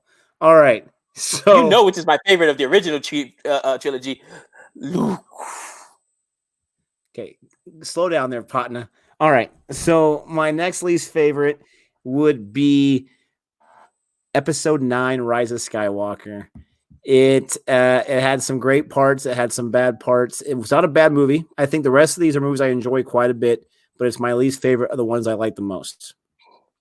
Episode 9, Rise of Skywalker.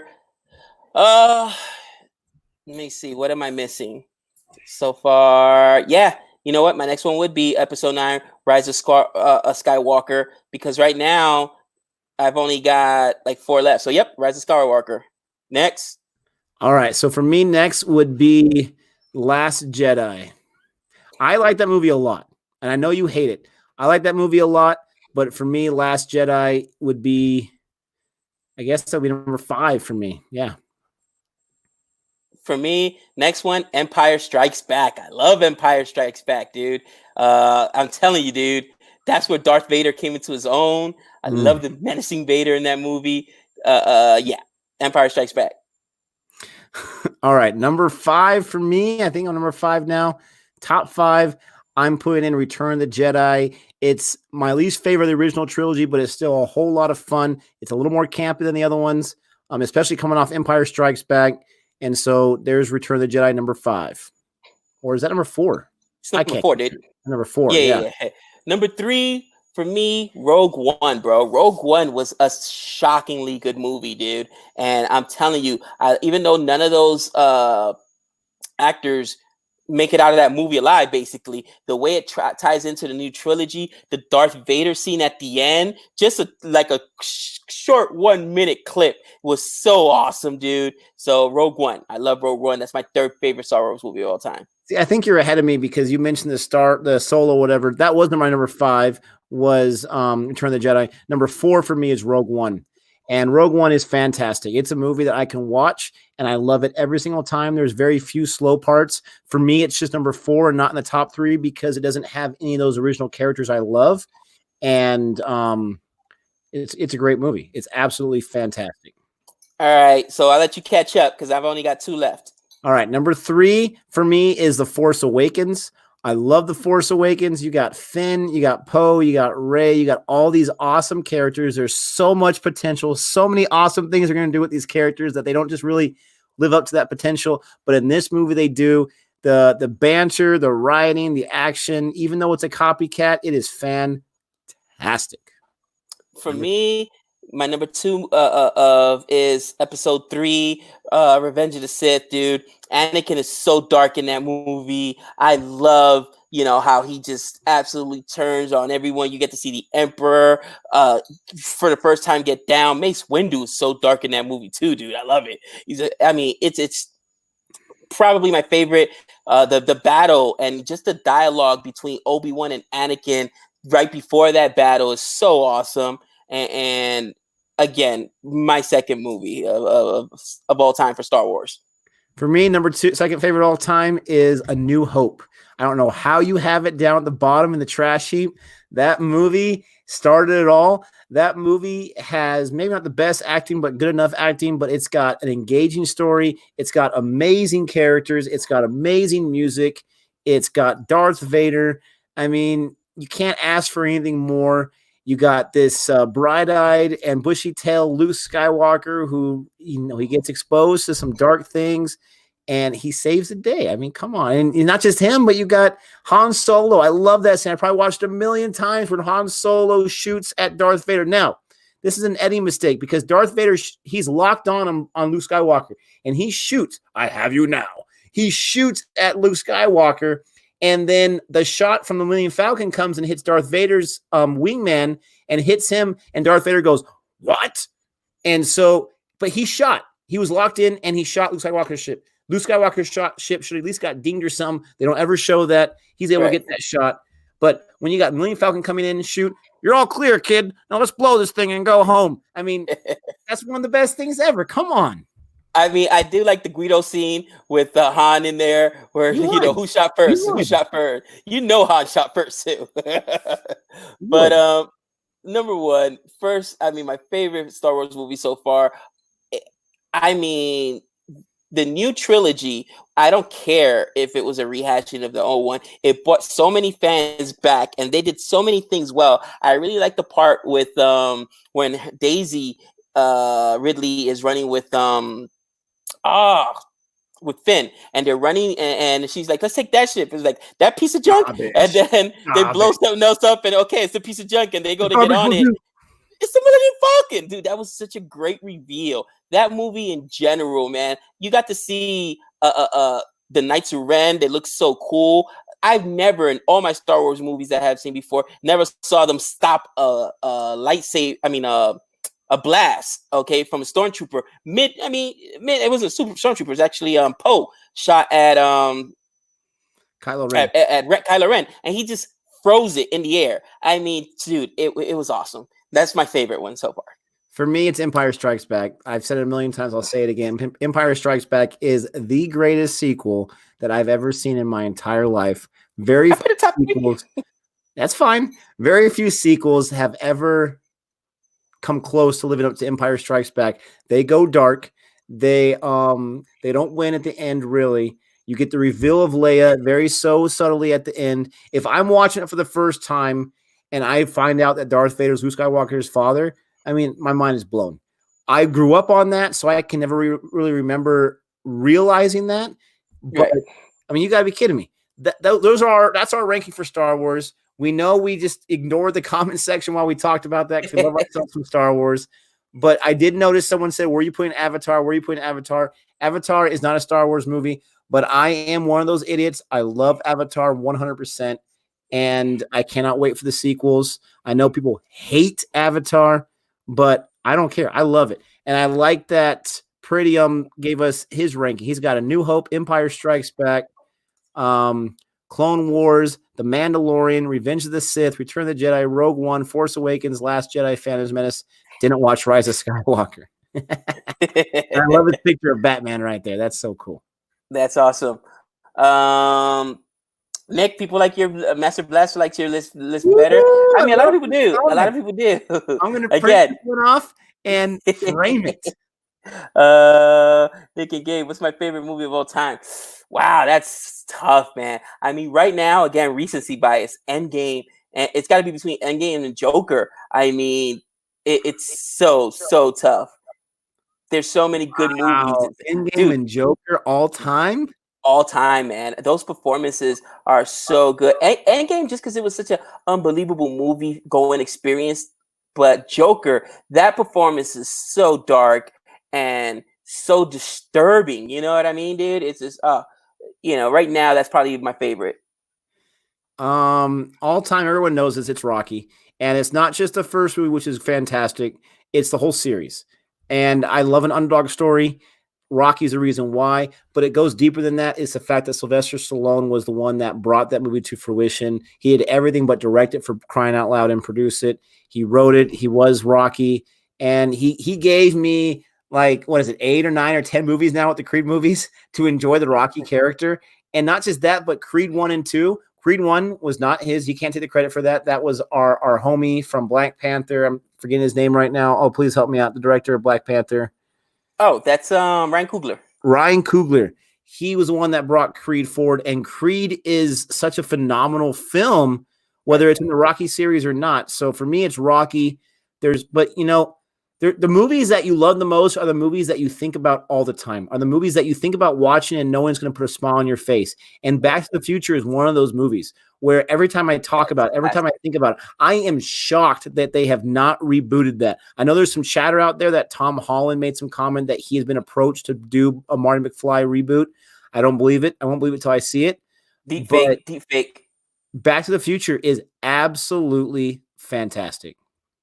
Jojo Rabbit greater than Joker. Oh my. Now I know you saw Jojo Rabbit, right? You said it was a good movie. With Taika Waititi. Yes, right? The plot was weird. There was a plot. The plot was weird. It was definitely a satire. It was more of a comedic effect, but like a black comedy type of thing. When you leave the movie, you are completely satisfied. It was very enjoyable. It had some very funny moments. It had some very real moments. You had some great performances by comedic actors and dramatic actors. It's like a whole hodgepodge of things, but it is definitely a very good movie. And I agree 100% with Taika Waititi winning the writing Oscar for that film, because only a master could have crafted that together.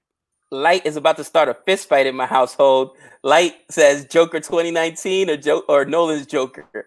Let me tell you something, okay? The wife was so upset because we all were talking about this not too long ago, and she's like, "How could you not even talk about Jack Nicholson's Joker? Because he was amazing." Pretty much everyone who's had that role has done really, really good with it. I know that everybody hates Jared Leto's performance, but I still love it. I think he's great. Again, not even nowhere near Jack Nicholson, nowhere near Joaquin Phoenix.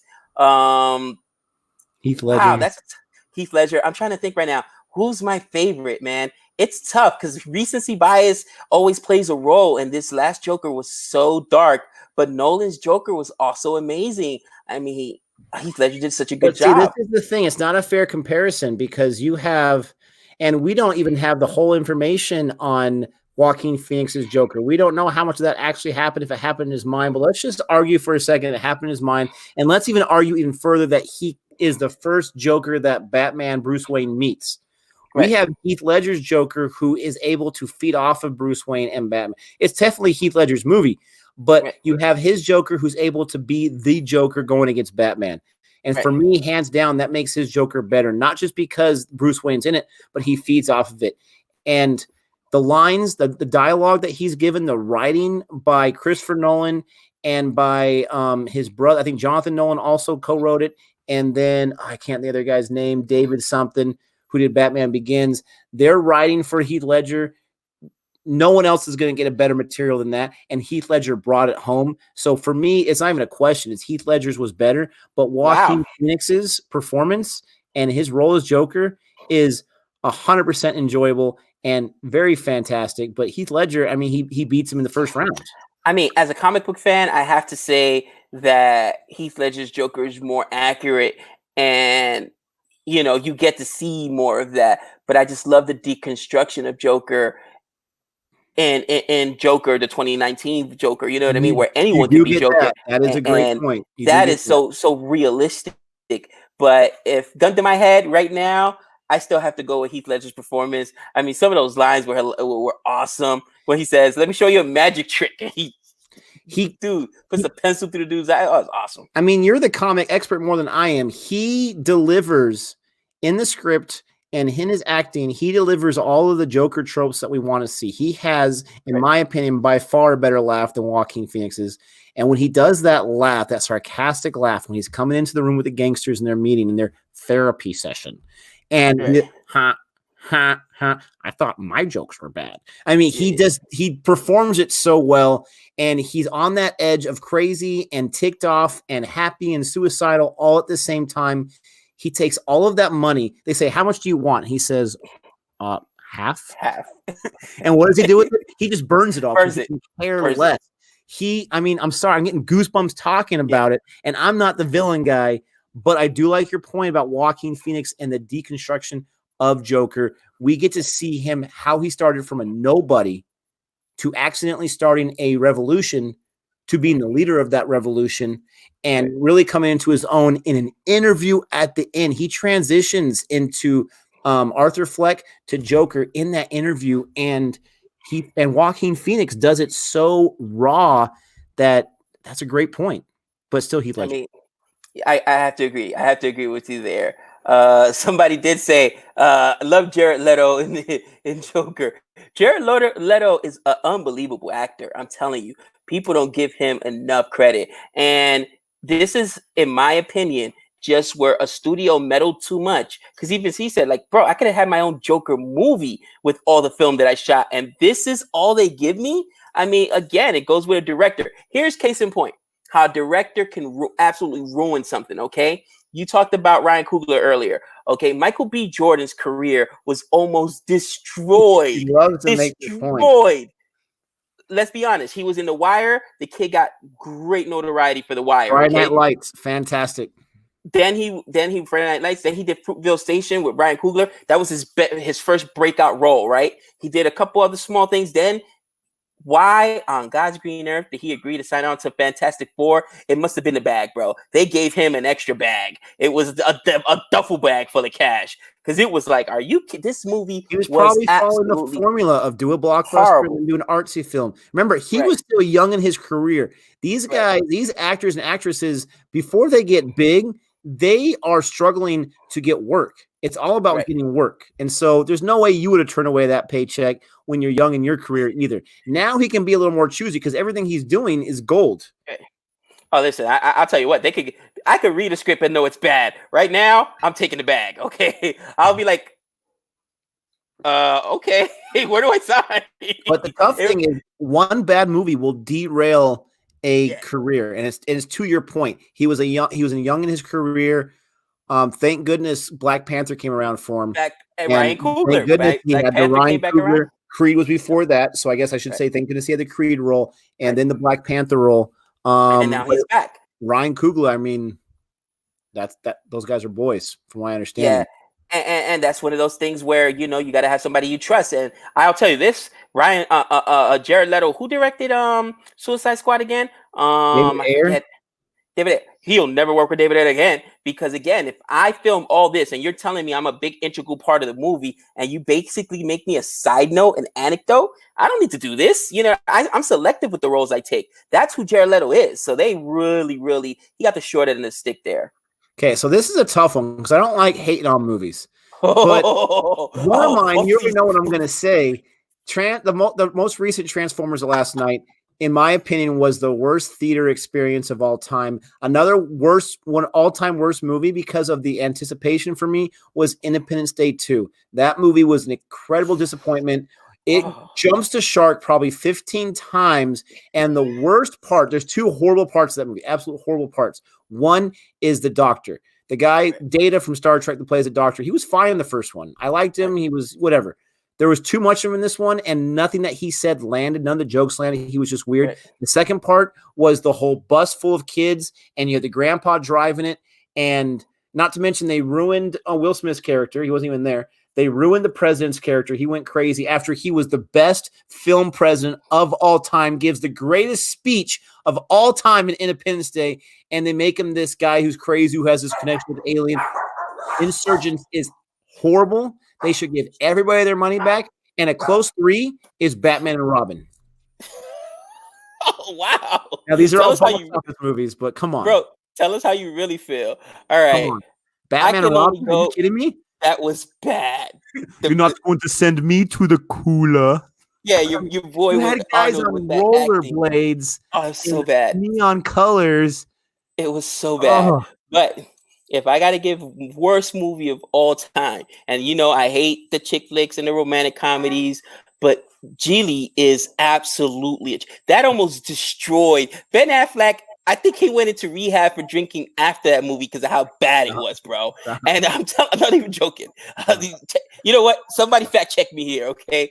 It was that bad, bro. And the worst part about it was that they were a couple and there was no chemistry. Jennifer Lopez really showed her colors like, dude, she cannot act. This was one of the worst movies ever, especially romantic comedy. Like, oh, it was so bad. So bad. Next worst movie. Man, there's been a lot of bad ones, bro. And I mean, we don't even talk about Britain it. Has Fallen or London Has Fallen was horrible. Die Hard 5 was horrible. Whoa. It's still Bruce Willis, all right? Come on. Doesn't matter. Die Hard 5 is unwatchable. Get out of here. Die Hard 4 was a lot of fun. Oh, Die Hard 5, no. horrible. Worst movies other than Geely, because I hate that movie. Absolutely hate that movie. I mean, yeah, Transformers, the last night, that was a really bad movie, but you really want to talk about a bad movie, Fantastic Four. That movie was a train wreck. That was a mitigated disaster. I love to hate on this movie. This movie was so bad. And the problem is there was some good actors in there. Okay. I forget who plays Reed Richards, but I've seen him in Catwoman. I'm sorry, Catwoman. Oh, Catwoman. Master Blaster Catwoman with Halle Berry. Yes. Catwoman was absolutely oh my gosh. horrible. You know what? It's got to be between, you know what? That's my top 3. Catwoman, Geely, and Fantastic Four. Okay, you know what? Transformers last night, you're forgiven. Michael Bay, you're lucky you're not on this list. No, he's not forgiven. Not. That's a horrible movie. And I like Transformers. I love the first one. The second and the third one, I can sit through. The fourth one, whatever. But the fifth one, I mean, you've got to be kidding me on that one. I'll say it before. I'll say it again. How do you make Anthony Hopkins look that bad? I mean, how? Catwoman, you gotta be kidding me. Gabe, don't freeze on me. No. Gabe, if you can hear me, you're frozen. Come back into the chat. All right, so it's just me for a few seconds. We're almost done, but I'm having a lot of fun with these comments and these questions. Someone says Daredevil is one of the worst movies, but I like the Ben Affleck one. I agree with you. I also enjoyed the Ben Affleck one. Both villains were horrible, absolutely horrible. Bullseye, and I think we got Gabe coming back. The villains were horrible, but Ben Affleck was a good dark character as Daredevil, and I enjoyed that movie quite a bit. Yeah, Transformers are fine. The last one was horrible. Shia LaBeouf Transformer was good. He did a fine job, and he actually got pretty yoked for that last one. So I'm definitely impressed with his dedication to that. But I mean, the problem with the third one is the jokes. None of them landed. They all fell flat. And you have these characters like Ken. What's his name? Dr. Ken. I can't remember his last name, but he's a funny guy, and he was just creepy in Transformers 3. He was just so weird. So for those of you still here, until Gabe gets back, we are going to be back on tomorrow night for us, morning for you, to talk about Sacred Games Season 2. I finished it. He's going to finish it by tomorrow if he hasn't already finished it. But we are going to Sacred Games Season 2. We're talking all spoilers. We're talking about our thoughts on Sacred Games Season 2 starting tomorrow. So we hope you can be here tomorrow for that. Gabe, you're back. We didn't talk about too much. We just talked about Transformers a little bit and the fact that we're going to be back here tomorrow, same bat time, same bat channel. Dude, I think that Halle Berry got an email at home. Either her or Jennifer Lopez got mad at me. Like, what? I'm the worst movie of all time? Boom. Take that. Knock Gabe's internet down. Mad at me. All right. It wasn't the worst. Okay. It's still Michael Bay, Transformer. Parallel Universe says he saw my review on Chalk to India. Thank you so much for that. I appreciate that. He says, please watch Bog Milka Bog. We want to. We know it's on Hotstar. Eventually, we will open up the Born Review Bank and purchase Hotstar. But that's the only place that movie's available right now. But when we saw the trailer, we were super fascinated by it. We definitely want to check that one out. Did you see Jody's comment? I requested a sleep mask so I could sleep with all these lights on. You can turn off the main light. These ones won't bug you too much. Savannah's like, I'm surprised you're still awake. I'm surprised you're still awake. Someone watches heavy spoilers. All right, man. Well, anyways, internet's acting spotty. That's my cue to roll on out. Don't want to get on Jody's hit list. You know, she's got her secret agent in my house. You know, dude, I'm telling you, sometimes I wake up sore. I think Savannah beats me when I sleep, bro. Honestly, she just pokes Heard her me. laugh on that one. You heard her laugh. It's about time because I've been paying her all year, a few dollars here and there. Is that what it is? Reports yet, so it's about time. That's what it is. I'm getting beat in my sleep, bro. I wake up sore. Like, what happened? Did I get into a fist fight or something? Unfortunately, I can't get mad at Gabe too much because he works for the low price I'm paying him on Boring Reviews, and I'm not going to get that anywhere else for the kind of magic that he does. So I work for scale. I need someone else to beat him for me. I work for scale. Yeah, exactly. Definitely are. We both are. Jason Statham. Can he act? Yes. Okay. Not great. Not great. But he can get by. Italian Job. It's probably his best movie he was in. I think the best movie I've ever seen him in is Snatch. He does a really good job in Snatch. But everything else is just action and I mean, man, when you're in a movie, Jason Statham in most of them. But one of his better films is The Transporter. He's definitely Jason Statham in that film. But the first one's a lot of fun, and it's more like an indie film, so it's pretty cool. All right, definitely. Well, all right, Boring Review Nation. Thanks for hanging out with us for 2 hours. Much appreciated, Nick. A lot of fun as usual. Loved your insight on these movies. Tomorrow we're doing what? The Sacred Game Season 2. Sacred Game Season 2, right? Finishing that up. Check out that comment right there, Gabe, before you leave. Which one is it? You've been getting. Can you see on the screen or not? You've been ganged of Wassapurd in your sleep, Gabe. You know what? It's exactly what's happening, man. I pronounced it wrong one too many times, so somebody made a phone call. Yes, we did watch The Witcher. We have a review on our channel. So thanks so much for watching and checking us out. Thanks for sticking around. You ladies and gentlemen are the best. We will be back tomorrow. Until then, be safe, wash those hands, and, have some fun. As usual, we know all things. Adios.